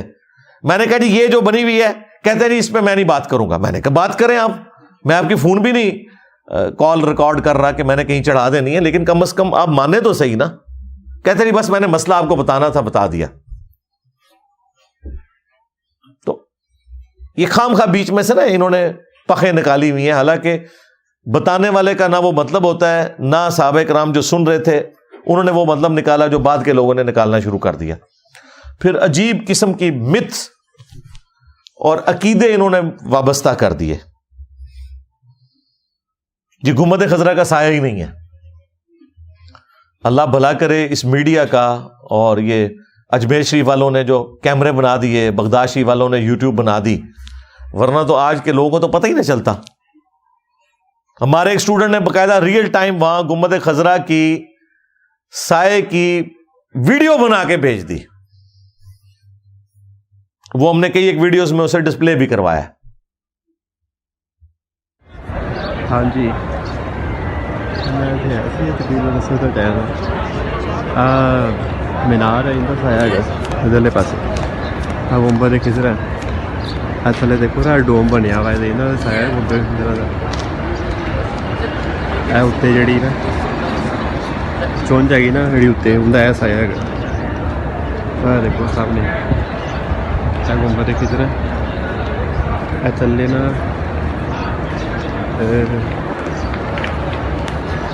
ਇੱਥੋਂ ਦਾ ਗੋਲ ਸਾਇਆ ਸ਼ੁਰੂ ਹੋ ਰਿਹਾ ਇੱਥੋਂ ਲੈ ਕੇ ਐਵੇਂ ਗੋਲ ਇੱਥੇ ਆ ਚੁੰਝ ਆ ਗਈ ਉੱਤੇ, ਚੁੰਝ ਤੋਂ ਬਾਅਦ ਫਿਰ ਇਹ ਗੋਲ ਇੱਥੇ ਤੱਕ ਸਾਇਆ. سایہ تو ہے نا دیکھو.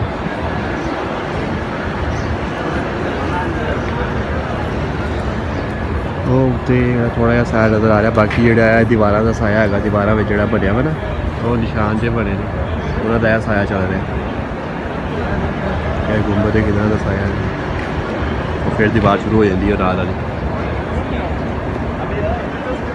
صاف نظر آ رہا ہے سایہ. اور باقاعدہ تصویر کے اندر تو گنبد خضرا کا سایہ نظر آتا ہے. اب وہ لوکیشن اس طرح کی ہے کہ وہ سایہ زمین تک جو پہنچنا ہے وہ کچھ تھوڑے سے لمحات کے لیے ہوتا ہے، کیونکہ وہ بلڈنگ کے اوپر ہے تو سایہ اوپر ہی رہتا ہے نا، اس کے ارد گرد بھی بلڈنگ بنی ہوئی ہے. اب بالکل ایکسٹریم پہ جب سورج جاتا ہے نا تو اب سورج یہ بقیہ غرقد قبرستان اس طرف ہے نا، یہ مشرق ہے اور یہ قبلہ رخ ہے، اور یہاں پہ گنبد خضرا ہے اور قبر مبارک قبلہ رخ بنی ہوئی ہے. اب سورج یہاں سے نکل کے نا یوں جاتا ہے. اب جب یہاں سے نکلتا ہے تو وہ گنبد کا سایہ جو ہے نا وہ مسجد نبوی کی چھت کے اوپر ہی رہتا ہے. نیچے کہاں سے آئے؟ سورج جو یہاں سے نکلا. اچھا جب یہاں پہنچتا ہے پھر بھی چھت کے اوپر رہتا ہے. جب یہاں جاتا ہے نا سورج تو پھر بھی چھت کے اوپر رہتا ہے. جب تھوڑا سا نیچے ہوتا ہے نا تو چھت سے تھوڑا سا حصہ اس کا زمین پہ، وہ بھی کچھ دیواروں پہ کچھ زمین پہ، وہ چند لمحات کے لیے سایہ آتا ہے. اس لیے لوگ کہتے ہیں کہ سایہ کوئی نہیں ہے. اور ان لمحات کی ویڈیو ہم نے اپنی ویڈیو کے اندر اٹیچ کی ہوئی ہے، اس میں بھی انشاءاللہ اٹیچ کر دیں گے، اور ریئل ٹائم پکچر بھی اٹیچ کر دیں گے. پھر مشہور کیا ہوا کہ جی گنبد خضرا کے اوپر کوئی پرندہ نہیں بیٹھتا. حالانکہ گنبد خضرا کے وہ جو ٹپ ہے نا ایک چھوٹی سی اوپر بنی ہوئی لوہے کی، وہ سوئی سی، اس کے اوپر بھی میں نے پرندے کئی دفعہ بیٹھے ہوئے دیکھے. کعبہ شریف کے بارے میں مشہور کیا جی پچھوں گولاں دے گول آندے نے انج کر کے لنگ جاندے نے. کبوتر کی بیٹھیں ہوتی ہیں غلاف کعبہ کے اوپر، ظاہر ہے وہ جانور ہیں، ان کے اوپر کوئی شریعت تو نہیں لگتی نا. گنبد خضرا کے اوپر بھی یہ سارا پینٹ وغیرہ اس کو مینٹین کیا جاتا ہے، تب جا کے اس کا کلر یہ رہتا ہے. ادروائز یہ دھوپ میں تو اڑ جاتا ہے اس کا کلر. ریگولرلی پینٹ ہوتا ہے. پتہ نہیں کیا کچھ مشہور کر. نبی علیہ السلام کے بارے میں جھوٹ مشہور کر دیا کہ جی آپ علیہ السلام کا بھی سایہ مبارک نہیں تھا. اگر یہ بات ہوتی نا تو نبی علیہ السلام کے چند بڑے معجزات میں سے یہ معجزہ ہوتا جو رپورٹ ہوا ہے. بخاری مسلم میں اگر یہ حدیث رپورٹ ہو سکتی تھی کہ نبی علیہ السلام کے پسینے سے خوشبو آتی تھی اور صحابہ کرام عطر کے طور پر استعمال کرتے تھے، تو یہ والی حدیث ان کو نقل کرتے ہوئے کوئی مسئلہ تھا؟ یہ تو اس سے بڑا معجزہ تھا. فزیکل فنامنا آف نیچر ہی ٹوٹ گیا نا، کہیں موجود نہیں. وہ خصائص الکبریٰ میں ایک بے سند جھوٹی روایت سیوطی نے نقل کی ہے، وہ لے کے چل رہے ہیں، اور پھر الٹا ہم سے ڈیمانڈ کرتے ہیں جی آپ دکھائیں کہ کہاں لکھا ہوا ہے کہ سایہ تھا. اندازہ کریں بھائی، سایہ ہونا اصل ہے. قرآن میں لکھا ہوا ہے کہ ہر چیز کا سایہ ہے، اور یہ سایہ صبح و شام اللہ کو سجدہ کرتے ہیں. جب سورج نکلتا ہے مشرق سے اتنا لمبا سایہ ہوتا ہے مغرب میں، گویا کہ وہ سجدہ کر رہا ہے، اور جب غروب ہونے لگتا ہے تو اس طرف لمبا سایہ ہو جاتا ہے، گویا کہ وہ سجدہ کر رہا ہے. روٹین سے ہٹ کے جو بندہ بات کرے گا نا اس نے دلیل دینی ہے. سایہ ہونے کے لیے دلیل نہیں چاہیے، سایہ نہ ہونے کے لیے دلیل چاہیے. پسینے سے بدبو آنے کے لیے دلیل نہیں چاہیے، پسینے سے خوشبو آنے کے لیے دلیل چاہیے، اور وہ ہم نے دے دی بخاری مسلم سے، کیونکہ روٹین سے ہٹ کے بات ہے نا۔ اس کے باوجود ہم کہتے ہیں کہ المستدرک للحاکم میں حدیث موجود ہے، نبی الاسلام نے نماز کے دوران اللہ تعالیٰ نے آپ کو جنت دکھائی، اس کا حصہ بخاری اور مسلم میں بھی موجود ہے یہ والا۔ آپ نے فرمایا کہ میں نے ارادہ کیا کہ میں انگوروں کا ایک گوشہ توڑوں، اگر توڑ لیتا تم ہمیشہ کھاتے رہتے، کیونکہ جنت کو فنا نہیں ہے۔ پھر اللہ تعالیٰ نے مجھے نماز کی حالت میں ہی جہنم بھی دکھائی، اور اس میں الفاظ ہیں میں نے تمہارا اور اپنا سایہ جہنم میں دیکھا، یعنی اتنا قریب وہ جو جہنم قریب تھی کہ نبی الاسلام نے اپنا سایہ محسوس کیا۔ پھر آپ نے اس کی تعویل کی کہ میرے بعد امت کے اوپر فتنے آئیں گے۔ پھر مسند احمد میں حدیث موجود ہے، نبی الاسلام کی جو بیوی ہیں سیدہ زینب، وہ کہتی ہیں کہ میں نے اپنے قریب آتے ہوئے ایک سائے کو دیکھا، وہ خیمے میں بیٹھی ہوئی تھی، تو جب وہ میرے قریب آئے تو میں نے دیکھا وہ اللہ کے نبی علیہ السلام تھے۔ تو نبی علیہ السلام کا سائے پہ بھی حدیثیں موجود ہیں، لیکن ان کی ضرورت نہیں ہے، نہ ہونے کے لیے دلیل چاہیے، ہونے کے لیے دلیل کی ضرورت ہی نہیں ہے، وہ اپنی اصل میں۔ تو اس طرح کے دیو مالائی قصے کہانیاں یہ لوگ مشہور کر دیتے ہیں، اور پھر دین کو ایسا ٹیمپر کرتے ہیں کہ جو بندہ قرآن و حدیث پیش کرتا ہے اس کے اوپر گستاخی کے فتوے لگانا شروع کر دیتے ہیں، اور کہتے ہیں ہم نے تو آج تک یہ بات سنی نہیں۔ بھئی آپ اور آپ کے آباء و اجداد نے نہ قرآن پڑھا نہ سنت پڑھی، انہوں نے کہاں سے سننی تھی؟ پڑھا ہوتا۔ یہ بالکل ہم تصدیق کرتے ہیں کہ آپ نے واقعی نہیں سنی، نہ آپ کے بڑوں نے سنی۔ یہی تو ہمارا رونا ہے کہ نہ آپ نے قرآن و سنت پڑھی نہ آپ کے بڑوں نے پڑھی۔ پھر نبی علیہ السلام کے بال مبارک، وہ تو آئے دن یہ لوگ زیارت کرواتے رہتے ہیں میلاد کے جلسوں کے اندر، گچھوں کے گچھے بنے ہوئے، تو آج ہی فیصلہ کر لیتے ہیں ان بالوں کا سایہ پھر نہیں ہونا چاہیے اگر یہ نبی علیہ السلام کے بال مبارک ہے۔ تو اس کا جواب ہو سکتا ہے کوئی بدبخت یہ دینے کی کوشش کرے کہ نہیں جی وہ جب تک جسم کے ساتھ تھے، تو اس کا مطلب ہے تم کہہ رہے ہو کہ جسم سے ہٹ کے اس کی برکات ختم ہو گئی ہیں۔ توبہ توبہ توبہ، اتنی بڑی گستاخی۔ بخاری میں موجود ہے کہ نبی علیہ السلام کے بال مبارک کا دھون صحابہ کرام بیماری میں شفا کے طور پر لیتے تھے، اور مسلم شریف میں آپ کے کرتے کا دھون شفا کے طور پر لیتے تھے۔ تو نبی علیہ السلام کے بال مبارک کی برکات ختم تو نہیں ہوگی۔ آج ہی فیصلہ کر لیتے ہیں بال مبارک یہ جو تم لوگ زیارت کروا رہے ہو اس کے اوپر ٹارچ مارو، اگر سایہ اس کا نکل آتا ہے پھر ہمارا مقدمہ درست ہے، اور اگر نہیں نکلتا تو ہم بریلوی ہونے کے لیے تیار ہیں۔ لو جی، منازعہ بھی کرنے کی ضرورت نہیں ہے۔ توپ کاپی میوزیم میں تو اوریجنل بال نبی علیہ السلام کے رکھے ہوئے ہیں ٹرکی کے اندر، وہاں جا کے آپ چیک کر لیں تو آپ کو پتا چل جائے گا کہ سایہ نظر آتا ہے ساتھ۔ ساری کہانیاں بنائی ہوئی ہیں انہوں نے، اور ان کہانیوں کی بنیاد کے اوپر انہوں نے اتنے بڑے بڑے عقیدے کھڑے کر دیے کہ جو بندہ اس کے خلاف بات کرتا ہے اسے گستاخ کہنا شروع کر دیتے ہیں۔ لیکن یہ سب کچھ پرانا ایک ڈھکوسلا ہے، اب یہ معاملات اس طریقے سے آگے نہیں چلیں گے انشاءاللہ تعالی۔ اچھا، اب اینڈ پہ میں قبر رسول صلی اللہ علیہ وآلہ وسلم کے حوالے سے بھی چند ایک چیزیں بیان کر دوں۔ بسا اوقات جب کبھی گنبد خضرا کے حوالے سے ڈسکشن شروع ہوتی ہے تو لوگ یہ پروپیگنڈا کرتے ہیں کہ یہ لوگ جو ہیں وہ قبر رسول کو ختم کرنا چاہتے ہیں، نعوذ باللہ من ذالک۔ قبر رسول کے خلاف سازش تو آپ لوگوں نے کی ہے کہ اصل جس شخصیت کا پروٹوکول تھا ان کے نام کے اوپر تم لوگوں نے چندے کھائے، جدادیں بنائی، مکے اور مدینے کی آوازیں لگا کے سواریاں سوار کی، اللہ اور اس کے رسول عز و جل و صلی اللہ علیہ وآلہ وسلم کے نام پر لوگوں کا استحصال کیا، اور ادھر اپنے بزرگ بابوں کے مزارات بنانا شروع کر دیے۔ غداری تو تم لوگوں نے کی ہے۔ قبر رسول صلی اللہ علیہ وآلہ وسلم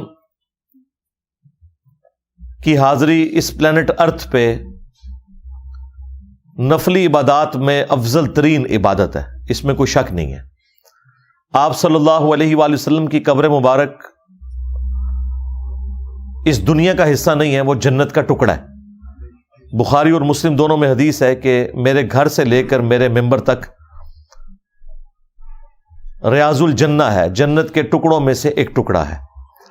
اور اس حدیث کے اوپر امام بخاری نے باب باندھا ہوا ہے کہ قبر رسول سے لے کر نبی صلی اللہ علیہ وآلہ وسلم کے ممبر تک یہ جنت کا ٹکڑا ہے.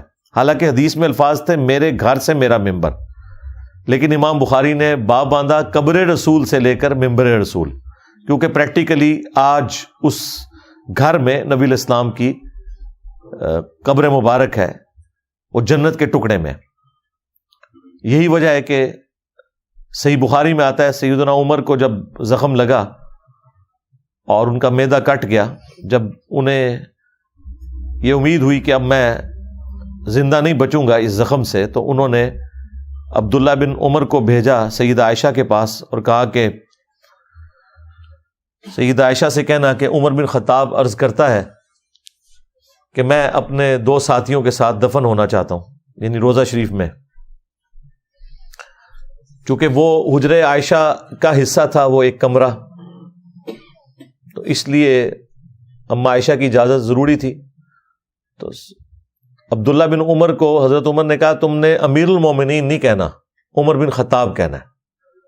ہاں، کیونکہ یہ نہ ہو کہ امیر المومنین کہو تو پھر وہ اسے حکم سمجھیں گی. ظاہر ہے اما عائشہ پہ بھی تو حاکم وقت کا حکم ماننا فرض تھا، تو امیر المومنین نہیں بولنا. تو جب انہوں نے عرض کی تو اما عائشہ نے کہا کہ وہ جگہ تو میں نے اپنے لیے رکھی تھی، لیکن آج میں عمر کو اپنے پہ ترجیح دوں گی. اب جب واپس آ کے یہ خوشخبری سنائی تو حضرت عمر نے کہا کہ واللہ میرے لیے اس سے بڑھ کر کوئی محبوب چیز نہیں تھی کہ میں رسول اللہ کے ساتھ دفن ہوتا. جب میں مر جاؤں تو پھر ایک دفعہ میری میت کو دفنانے سے پہلے سیدہ عائشہ سے پوچھ لینا، ہو سکتا ہے انہوں نے میرے روب کی وجہ سے اجازت نہ دے دی ہو، اور جب وہ اجازت دیں تو مجھے دفن کر دینا، ادروائز مجھے مسلمانوں کے قبرستان میں دفن کر دینا. خیر وہ ان کو وہاں پہ دفن ہونا نصیب ہوا.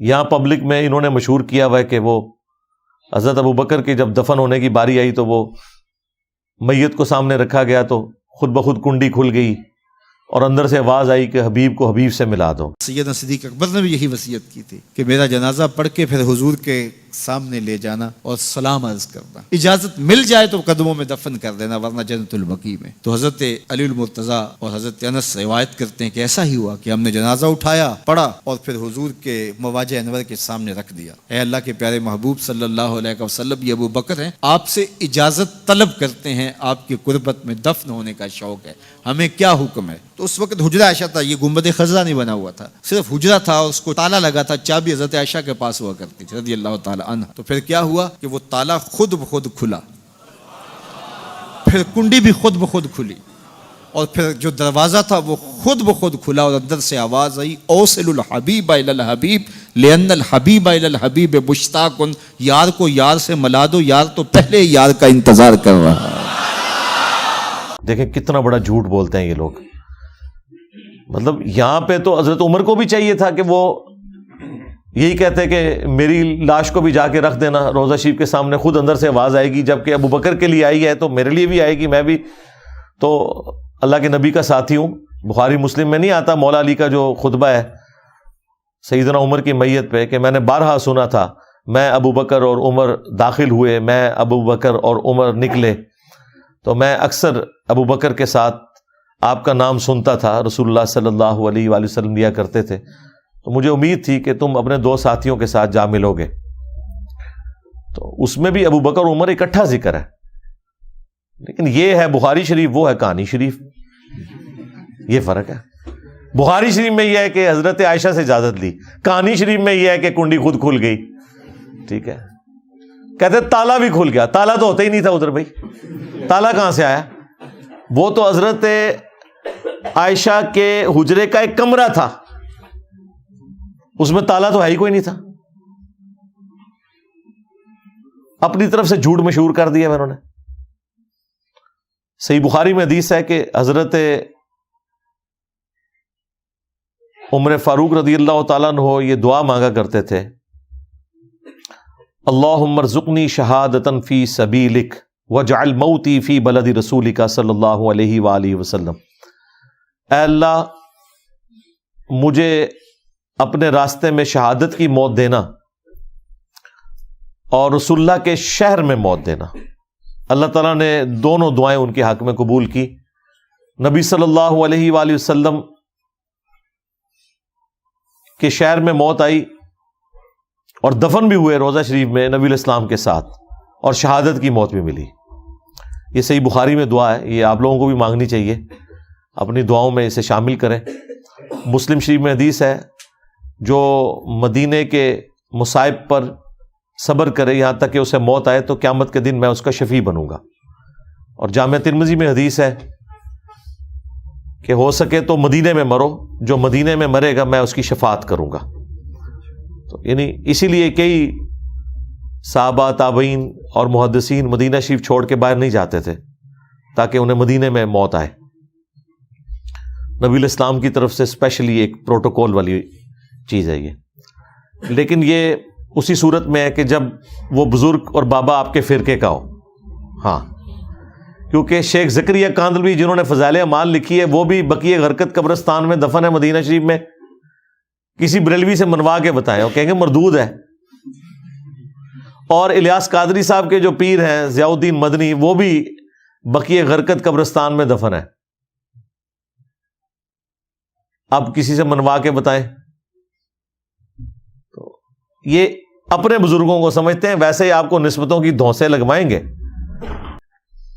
بہرحال نبی علیہ السلام کی جو قبر مبارک ہے وہ جنت کے ٹکڑوں میں سے ایک ٹکڑے کے اندر ہے، اور صحابہ کرام کی عادت تھی کہ وہ قبر رسول کے اوپر حاضری دیتے تھے ریگولرلی۔ عبداللہ بن عمر کے بارے میں 4 کتابوں میں رپورٹ ہوا ہے، المصنف ابن ابی شیبہ کے اندر، سنن الکبریٰ البیہقی کے اندر، الموطا امام مالک میں، فضل الصلاۃ علی النبی میں، کہ جب کبھی بھی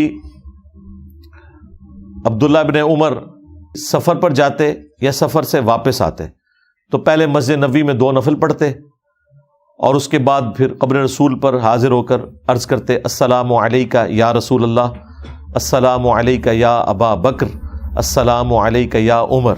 ایک روایت میں یا ابتا، اے میرے باپ آپ پر سلام ہو۔ تو یہ ان کی روٹین میں تھا۔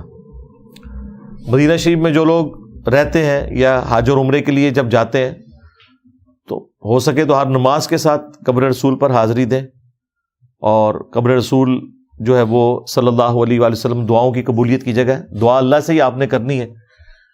اور قبر رسول کے لیے تو اسپیشل پروٹوکول ہے، سنن ابی داؤد میں حدیث ہے کہ جو قبر پہ آ کے مجھ پہ سلام عرض کرے گا، کیونکہ یہ قبر والے چیپٹر میں امام ابو داؤد لے کے آئے ہیں، تو اللہ تعالیٰ میری روح کو لوٹا دے گا، میں اس کے سلام کا جواب بھی دوں گا۔ یعنی یہ برزخی ہے لوٹنا، فزیکلی لوٹنا نہیں ہے، ورنہ تو روح کو نکالنا یا داخل کرنا ایک تکلیف دہ امر ہے۔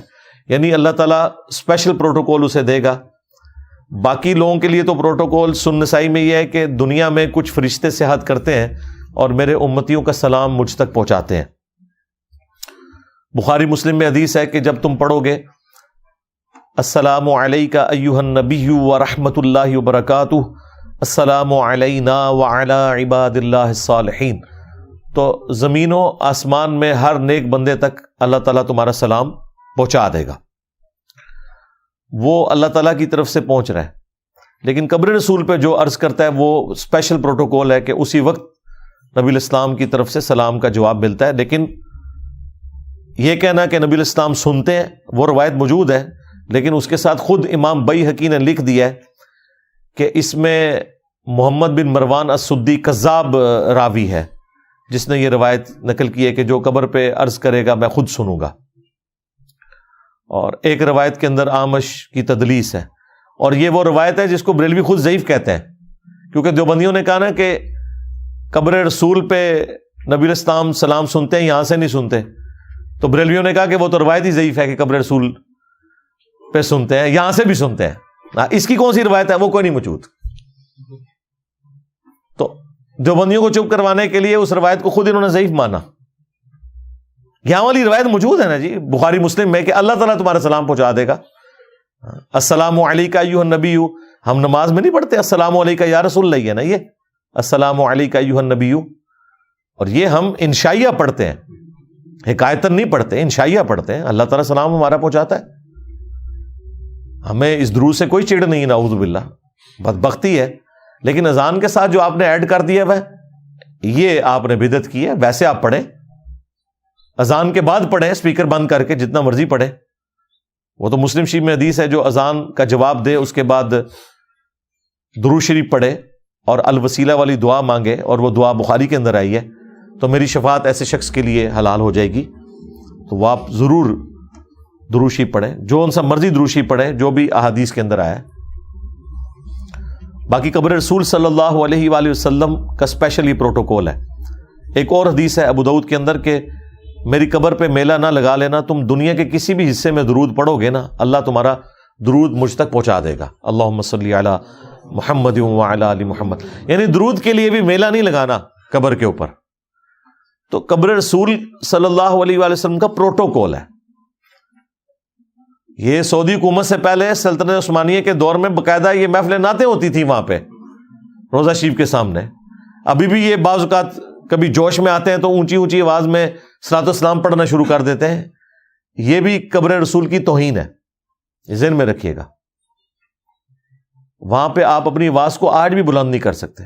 آج بھی جالی شریف کے اوپر جو 3 پورشن بنے ہوئے ہیں نا، جو سینٹر والا پورشن ہے جس کے نیچے وہ 3 قبریں ہیں،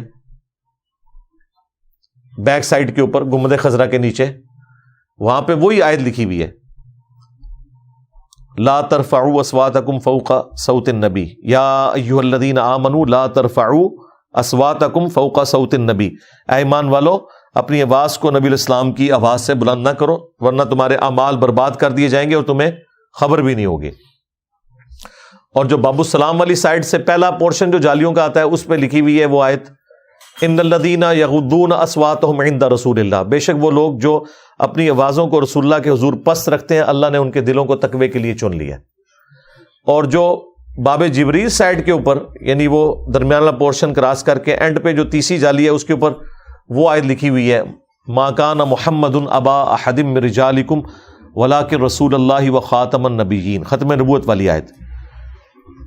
تو روضہ شریف پہ یہ آیات آج بھی لکھی ہوئی ہیں۔ ایون جو سعودیہ کے جو مفتی اعظم نے وہاں سے کتاب جو قبر رسول پہ حاضری کے طریقے والی ملتی ہے نا، جو فری بھی وہ دیتے ہیں، اس میں باقاعدہ لکھا ہوا ہے کہ نبی الاسلام اپنی وفات کے بعد بھی اسی طریقے سے قابل احترام ہے جس طرح اپنی مبارک زندگی میں، لہذا قبر رسول کے پاس بھی آواز اونچی کرنا اعمال کو برباد کرنا ہے۔ تو یہ بڑی احتیاط کی ضرورت ہے اس معاملے میں، وہاں جا کے صلاۃ والسلام بھی آپ اونچا نہیں پڑھ سکتے، احترام کے ساتھ سلام عرض کریں اور دوسری طرف سے باہر نکل جائیں، وہاں پہ میلہ لگانے کی، جمگٹا کرنے کی ضرورت نہیں ہے۔ ابھی کچھ عرصہ پہلے سعودی حکومت نے اندر جو قبروں کا نقشہ ہے نا، وہ ایک امیجنری سا نقشہ بنا کے نا انہوں نے مارکیٹ میں نکال دی ہے، تاکہ لوگ، کیونکہ وہ مولانا روم کی جو قبر ہے نا، وہ بعض لوگوں نے وہ جس کے اوپر وہ سبز کلر کا وہ ایک پگڑی بھی رکھی ہوئی ہے، وہ مشہور کر دیا تھا یہ قبر رسول ہے۔ قبر رسول اس طرح کی ہے ہی نہیں، قبر رسول تک تو کوئی جاتا بھی نہیں۔ روضہ شریف میں جو اندر بھی جاتا ہے نا، تو وہ فائنل اس دیوار تک جاتا ہے جس کے اندر قبر مبارک ہے، وہ تو صدیوں سے بند پڑی ہوئی ہے۔ وہ ایک نور الدین زنگی والا واقعہ بھی بیان کرتے ہیں، اس کی بھی سند کوئی نہیں ہے، اور وہ دیکھیں کتنا گستاخانہ واقعہ ہے وہ، مطلب اس میں وہ کہہ رہے ہیں کہ نبی الاسلام کی جو جس میں اتھر ہے اس کو یہودی لے کے جانا چاہتے تھے، وہ پی ٹی وی نے ڈرامہ بھی بنا دیا۔ ویسے کہتے ہیں نبی الاسلام مشکل کشا ہیں، تو وہ نبی الاسلام نے مدد مانگی جو حضرت نور الدین زنگی سے، تو ہی فراڈ ہے، جھوٹ ہے، اس طرح نہیں ہے۔ بل وہ روضہ شریف کو ایک پروٹوکول دیا، وہاں تک کوئی جاتا بھی نہیں، جالی شریف سے کافی پیچھے ہے قبر مبارک۔ تو وہ نقشہ جو انہوں نے جاری کیا ہوا ہے وہ بالکل اسی طریقے سے ہے جیسا کہ رپورٹ ہوا ہے۔ آپ سامنے اگر جالی شریف پہ حاضر ہو نا، تو ایک بڑا سا گولڈن دائرہ نظر آئے گا، اس کے ساتھ تھوڑے سے وقفے سے ایک چھوٹا گولڈن دائرہ ہے، اور اس کے ساتھ ایک اور ہے۔ وہ بڑے دائرے کے اوپر لکھا ہوا ہے کہ یہاں نبی الاسلام کا جو چہرہ مبارک ہے، اور پھر حضرت ابوبکر، حضرت عمر، وہ 3 قبریں اس طرح بنی ہوئی ہیں کہ سب سے آگے جو قبلہ رخ والی سائڈ پہ، یعنی جالی شریف کے بالکل قریب والے پورشن میں جو قبر مبارک ہے وہ نبی الاسلام کی قبر مبارک ہے۔ پھر آلموسٹ آپ کی ناف کی سیدھ میں آپ کی بیک سائڈ کے اوپر حضرت ابو بکر کی قبر ہے، اور پھر ان کی ناف کی سیدھ میں ادھر حضرت عمر کی قبر ہے. تو اس کی وجہ سے ایک قبر کی جگہ خالی ہے. وہ جامع ترمذی میں حدیث ہے کہ عیسیٰ ابن مریم جو ہے نا وہ دفن ہوں گے روضہ شریف میں، نبی علیہ السلام کے ساتھ ان کی ایک قبر کی جگہ ابھی بھی خالی ہے. تو یہ باقاعدہ جو ٹاپ ویو ہے نقشہ یہ سعودی حکومت نے جاری کر دیا ہوا ہے. وہ ہے تو تھریٹیکل بنایا ہوا ہے انہوں نے، لیکن سمجھانے کے لیے. وہ حجرہ چھوٹا سا ہی ہے، اور اس کے ساتھ ہی سیدہ عائشہ کا وہ ایک چھوٹا سا کمرہ جس میں انہوں نے 47 سال آپ علیہ السلام کی وفات کے بعد گزارے.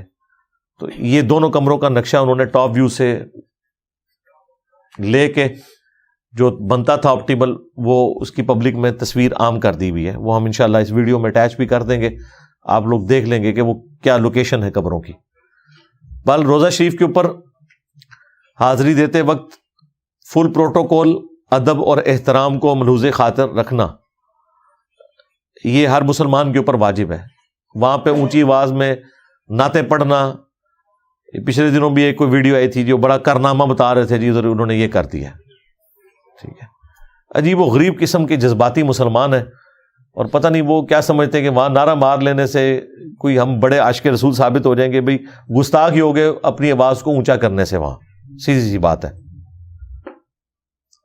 لیکن تصویر کا ایک دوسرا پہلو بھی ہے جو نبی علیہ السلام نے اپنی قبر مبارک کے حوالے سے بالکل کلیئر کیا ہے، وہ بھی ہمارے ذہن میں ہونا چاہیے. مسند احمد میں حدیث ہے، اللہم لا تجعل قبری وثنا یعبد، اے اللہ میری قبر کو ایسا بت نہ بننے دینا کہ لوگ اس کی پرستش شروع کر دیں. یعنی نبی علیہ السلام کو اس حوالے سے بھی امت کی فکر ہے. آپ نے دعا کی ہے کہ اے اللہ میری قبر کو وہ بت نہ بننے دینا کہ لوگ اسے پوجنا شروع کر دیں. یہاں امت نے مشہور کیا جی وہ نبی علیہ السلام نے کہہ دیا کہ امت شرک نہیں کرے گی. یہ نہیں الفاظ، مجھے اپنے بعد تم سے شرک کا خوف نہیں. جس طرح اگلی امتیں ساری مشرک ہو گئی تھی، میری امت اس طرح ساری مشرک نہیں ہوگی، ایک گروہ قیامت تک حق پہ قائم رہے گا. یہ مطلب تھا. اس کے اوپر میری تفصیلی ویڈیو ہے، مجھے تم سے شرک کا خوف نہیں، وہ آپ دیکھ لیں. پھر بخاری اور مسلم دونوں میں حدیث موجود ہے، نبی علیہ السلام کہ جب آخری دن چل رہے تھے تو ام عائشہ کہتی ہیں کہ نبی علیہ السلام کے پاس پانی کا ایک برتن تھا جس میں آپ اپنے ہاتھوں کو بھگو کے اپنے جسم پہ ملتے تھے بخار کی حدت کو کم کرنے کے لیے. بار بار چہرے اقدس سے چادر ہٹاتے اور کہتے لعن اللہ الیہود والنصارى اتخذوا قبور انبیائہم مساجدا، اللہ کی لعنت ہو یہود و نصارہ کے اوپر کہ انہوں نے اپنے نبیوں کی قبروں کو سجدہ گاہ بنا لیا تھا. اس کے ساتھ سیدہ عائشہ کے الفاظ ہیں کہ اگر ہمیں یہ خطرہ نہ ہوتا کہ لوگ رسول اللہ کی قبر پہ سجدے شروع کر دیں گے تو ہم نبی علیہ السلام کی قبر کو زائرین کی زیارت کے لیے کھلا چھوڑ دیتے. اس زمانے میں بھی اما عائشہ کی اجازت کے بغیر کوئی حجرے میں نہیں جاتا تھا، اوپن نہیں چھوڑا گیا، کیونکہ اما عائشہ کہتی ہیں ہمیں ڈر تھا کہ لوگ سجدے شروع کر دیں گے. یہ کہنے شرک ختم ہو چکا ہے، اما عائشہ کہہ رہی ہے ہمیں تو ڈر تھا، کیونکہ انہیں پتا تھا کہ بخاری میں حدیث ہے، دیکھنا میری شان کو اس طرح بلند نہ کرنا جس طرح نصارہ نے اپنے پیغمبر کو بڑھا دیا. میں اللہ کا بندہ اور اس کا رسول ہوں، مجھے اللہ کا بندہ اور اس کا رسول ہی کہنا. پھر مسلم شریف میں حدیث ہے، جندب رضی اللہ تعالیٰ عنہ کہتے ہیں نبی علیہ السلام نے 5 دن پہلے اپنی وفات سے ہمیں خطبہ دیتے ہوئے ارشاد فرمایا کہ دیکھنا تم میں سے جو اگلے لوگ گزر چکے ان میں سے کوئی پیغمبر یا نیک آدمی فوت ہوتا تھا تو وہ اس کی قبر پہ سجدے کرنا شروع کر دیتے تھے، میں تمہیں اس بات سے منع کرتا ہوں. پھر بخاری اور مسلم میں یہ حدیث موجود ہے کہ نبی علیہ السلام کے آخری دن چل رہے تھے اور آپ کی 3 بیویاں آپ کے ساتھ بیٹھی ہوئی تھیں، سیدہ عائشہ، سیدہ ام حبیبہ اور سیدہ ام سلمہ رضی اللہ عنہم اجمعین وعلیہم السلام اجمعین. اب یہ جو 2 بیویاں یہ تو اتنی سینئر ہیں کہ انہوں نے ہجرت حبشہ بھی کی ہوئی ہے. ہجرت مدینہ سے پہلے جو ہجرت حبشہ تھی اپنے ایکس ہسبینڈز کے ساتھ، ام سلمہ اور ام حبیبہ. تو وہ آپس میں باتیں کر رہی تھیں کہ جب ہم لوگ حبشہ گئے تھے وہاں ہم نے ماریہ نام کا ایک گرجا دیکھا تھا جہاں کچھ تصویریں لٹکی ہوئی تھی. نبی علیہ السلام اپنے آخری دنوں میں تکلیف میں ہیں، بیماری میں ہیں، آپ فوراً اٹھے. آپ نے کہا یہی ان کی خرابی تھی کہ جب کوئی نبی یا نیک آدمی فوت ہو جاتا اس کی قبر پہ تصویریں لٹکا دیتے، پھر اس پہ سجدے شروع کر دیتے. قیامت کے دن یہ بدترین مخلوق بنا کے اٹھائے جائیں گے جو قبروں پہ سجدہ کرنے والے لوگ ہیں. نبی علیہ السلام اپنے آخری دنوں میں امت کے لیے فکر مند ہے اس حوالے سے، اور وہ نظر آ رہا ہے، فکر بالکل درست تھی، وہ نظر آ رہا ہے کہ لوگ قابو ہی نہیں آ رہے، مسلمان میں اور ہندو میں فرق کرنا مشکل ہو گیا ہے، جو ایکٹیویٹیز انہوں نے جاری کی ہوئی ہیں، جس طرح وہ بتوں کو غسل دیتے تھے، اب تو یہ اگلے دن مجھے وہ شاہ جی نے وہ ویڈیو دکھائی ہے، اس میں تو عبد القادر جیلانی کا بھی ایک چھوٹا سا بت بنا کے اس کو بھی غسل دے رہے ہیں۔ بالکل ٹھیک کہہ رہے ہو، کرو، تاکہ انجینئر صاحب کو پتہ لگے تو کام چوک دیں تھوڑا، کرو اور کرو۔ تماشا بنایا ہوا ہے ان لوگوں نے۔ نبی علیہ السلام نے پہلے ہی فرما دیا تھا یہ سب کچھ ہونا ہے۔ بخاری مسلم میں حدیث ہے، تم بھی اگلے لوگوں کے پیچھے چل پڑو گے، قدم با قدم، بالشت بر بالشت، حتیٰ کہ ان میں سے کوئی گوہ کے سراغ میں داخل ہوا تم بھی وہی کام کرو گے۔ صحابہ کرام نے پوچھا یہ اگلے لوگوں سے مراد کیا یہود و نصارہ ہیں؟ آپ نے فرمایا اگر وہ مراد نہیں تو اور کون سے لوگ مراد ہیں؟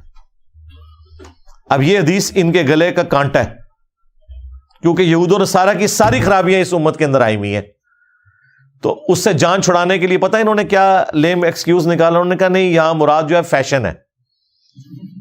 دیکھو وچو ہی گل کر دیتی اے ڈاکٹر اشرف جلالی صاحب، تو میں نے کہا تھا نا، اس کا شان ارشاد بھی موجود ہے جامعہ ترمذی میں۔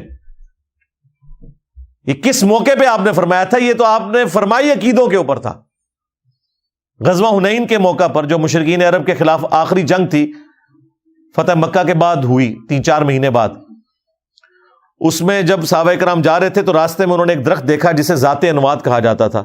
مشرکین عرب اس کے ساتھ اپنا اسلحہ لٹکاتے تھے جنگ میں برکت کے لیے، تو چند جو ناسمجھ قسم کے نیو مسلم تھے انہوں نے حضور سے ریکویسٹ کی یا رسول اللہ آپ بھی ہمارے لیے کوئی درخت مقرر کر دیں، ہم بھی اس سے برکت حاصل کریں۔ تو آپ نے فرمایا سبحان اللہ، اللہ پاک ہے، یعنی ہر اس شرک سے جو لوگ اس کی طرف منسوب کرتے ہیں۔ تم نے تو آج وہی بات کر دی جو صحابہ موسیٰ نے کی تھی۔ پھر نبی علیہ السلام نے سورۃ الاعراف کی آیت نمبر 138 پڑھی کہ جب حضرت موسیٰ علیہ السلام اپنے صحابہ کے ساتھ سمندر سے پار لگے، اس سمندری جھیل سے، تو ایسی قوم کے پاس سے گزرے کہ جو بتوں پر اعتکاف کیے ہوئے تھے، تو ان کے ساتھیوں نے کہا کہ آپ بھی ہمارے لیے کوئی اللہ کا بت مقرر کر دیں، ہم بھی اس پہ دھیان کر کے بیٹھیں۔ تو موسیٰ علیہ السلام نے کہا کہ میں اس جاہل قوم سے اللہ کی پناہ میں آتا ہوں۔ تو نبی علیہ السلام نے اپنے ساتھیوں سے کہا تم نے بھی وہی کام کیا ہے، حالانکہ وہ اللہ کا بت مانگ رہے تھے، یہاں پہ صرف برکت کے لیے درخت مانگا گیا، حضور نے اس کو اس کے ساتھ جوڑ دیا۔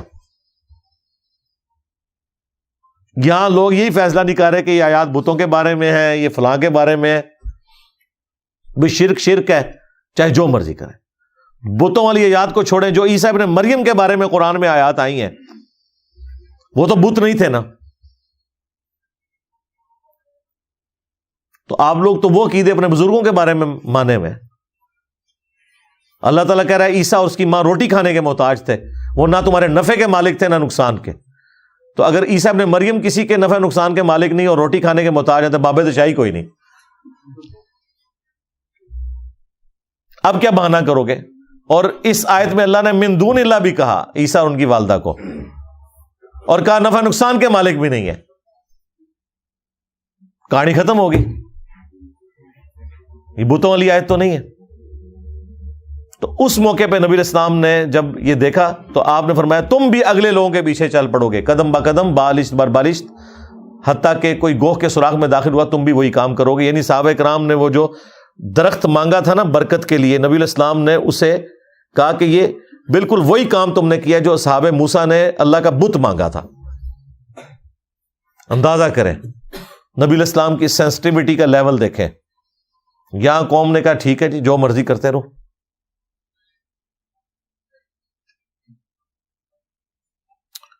میں اپنی گفتگو کو کنکلوڈ کروں گا قرآن کی اس آیت کے اوپر، سورہ توبہ کی آیت نمبر 31، اتخذوا احبارہم ورہبانہم اربابا من دون اللہ۔ یہود و نصارہ نے اپنے بزرگوں کو اور اپنے جوگیوں کو، صوفیوں کو اپنا رب مان لیا تھا اللہ کے مقابلے پر۔ یہاں پہ بھی انہوں نے اپنے بزرگ بابوں کو رب مانا ہوا ہے۔ اس کے کانٹیکسٹ میں ایک حدیث ہے جامعہ ترمذی میں، اور شیخ البانی اسے احادیث صحیحہ میں بھی لے کے آئے ہیں۔ عدی ابن حاتم جب مسلمان ہوئے، حاتم تائی کے بیٹے تھے جو مشہور عرب کا فیاض تھا، تو وہ کہتے ہیں کہ میں نے نبی علیہ السلام سے کہا کہ قرآن میں ایک آیت ایسی ہے جو مجھے کھٹکتی ہے، میں چاہ رہا ہوں آپ سے ہی پوچھوں ڈائریکٹلی. یہ جو قرآن میں آیا کہ یہود و نصارہ نے اپنے علماء کو، بزرگوں کو، صوفیوں کو، جوگیوں کو اپنا رب مان لیا تھا اللہ کے مقابلے پر، تو ہم تو اپنے علماء کی عبادت نہیں کرتے تھے، اپنے راہبوں کی عبادت تو نہیں کرتے تھے. آپ نے فرمایا کہ کیا تم ان کے حلال کو حلال اور حرام کو حرام نہیں سمجھ لیتے تھے؟ ان کا یا رسول اللہ ایسے ہی تھا. فرمایا یہی تو ان کو رب بنانا ہے. اچھا آج کا کوئی ہوتا نا کوئی انفی، وہ کہتا ہے یا رسول اللہ تو علماء سے تو پوچھ کے چلنا چاہیے، علماء ہی بتائیں گے نا حلال اور حرام. اور نبی اسلام کیا کہہ رہے ہیں کہ علماء بھی بتائیں، صوفی بھی بتائیں، تب بھی دیکھنا ہے کتابوں میں کیا لکھا ہوا ہے. یعنی کہ نبی علیہ السلام بھی یہی کہہ رہے تھے کہ عدی بن حاتم تم نے کر لینا تھا غور، کتابوں کا خدا اور ہے، بابوں کا خدا اور. ہاں اب علماء ہی بتاتے تھے نا اس وقت بھی، تو نبی علیہ السلام کیوں کہہ رہے ہیں کہ تم نے ان کو خدا مان لیا ہے؟ تم نے دیکھنا ہے وہی میں کیا لکھا ہے. ایتونی بکتاب من قبل ھذا او اثارۃ من علم ان کنتم صادقین. اے نبی ان سے فرماؤ کہ اگر قرآن کو نہیں مانتے اپنی کوئی کتاب لے آؤ یا انبیاء کے آثار، کوئی سنت، اس میں سے مجھ سے بات کرو اگر تم سچے ہو. یعنی نبی علیہ السلام نے یہی تعلیم دی ہے کہ آپ نے علماء کی بات کو ویریفائی کرنا ہے کہ قرآن و سنت کے مطابق ہے یا نہیں، کیونکہ سارے کا سارا بیڑا غرق امتوں کا علماء سوئی کرتے ہیں جب تک آپ خود کنفرم نہیں کریں گے. ہم یہ کہتے ہیں علماء سے پوچھیں، بلکہ پوچھیں ان علماء کو کہ کدھر لکھا ہوا ہے، ریفرنس دیں، بالکل لے لیں، کیونکہ عزتیں انہوں نے اللہ رسول کے نام پہ اویل کی ہوئی ہیں. اگر یہ ہمیں کہیں گے نا کہ ہمارا کہنا کافی ہے، تو بھائی اگر آپ کتابوں کو، قرآن کو، احادیث کو پس پش ڈالو گے پھر تمہاری عزت بھی ختم. سیدھی سی بات ہے. ہم نے عزت اسی کی بنیاد کے اوپر تمہاری کی تھی. جب تم نے غداری کی ان کتابوں کے ساتھ، تو اب دیکھ لو اللہ تعالیٰ نے تمہارے اوپر کتنی بلا چھوڑ دی ہے بڑی. ہاں میرے نبی سا ہے ہی کوئی نہیں، تیرے بابے تھے شاہ ہی کوئی نہیں. صلو علی محمد وآل محمد، اللہم صلی علی محمد وعلی آل محمد واصحاب محمد وازواج محمد وامت محمد اجمعین الی یوم الدین. آمین.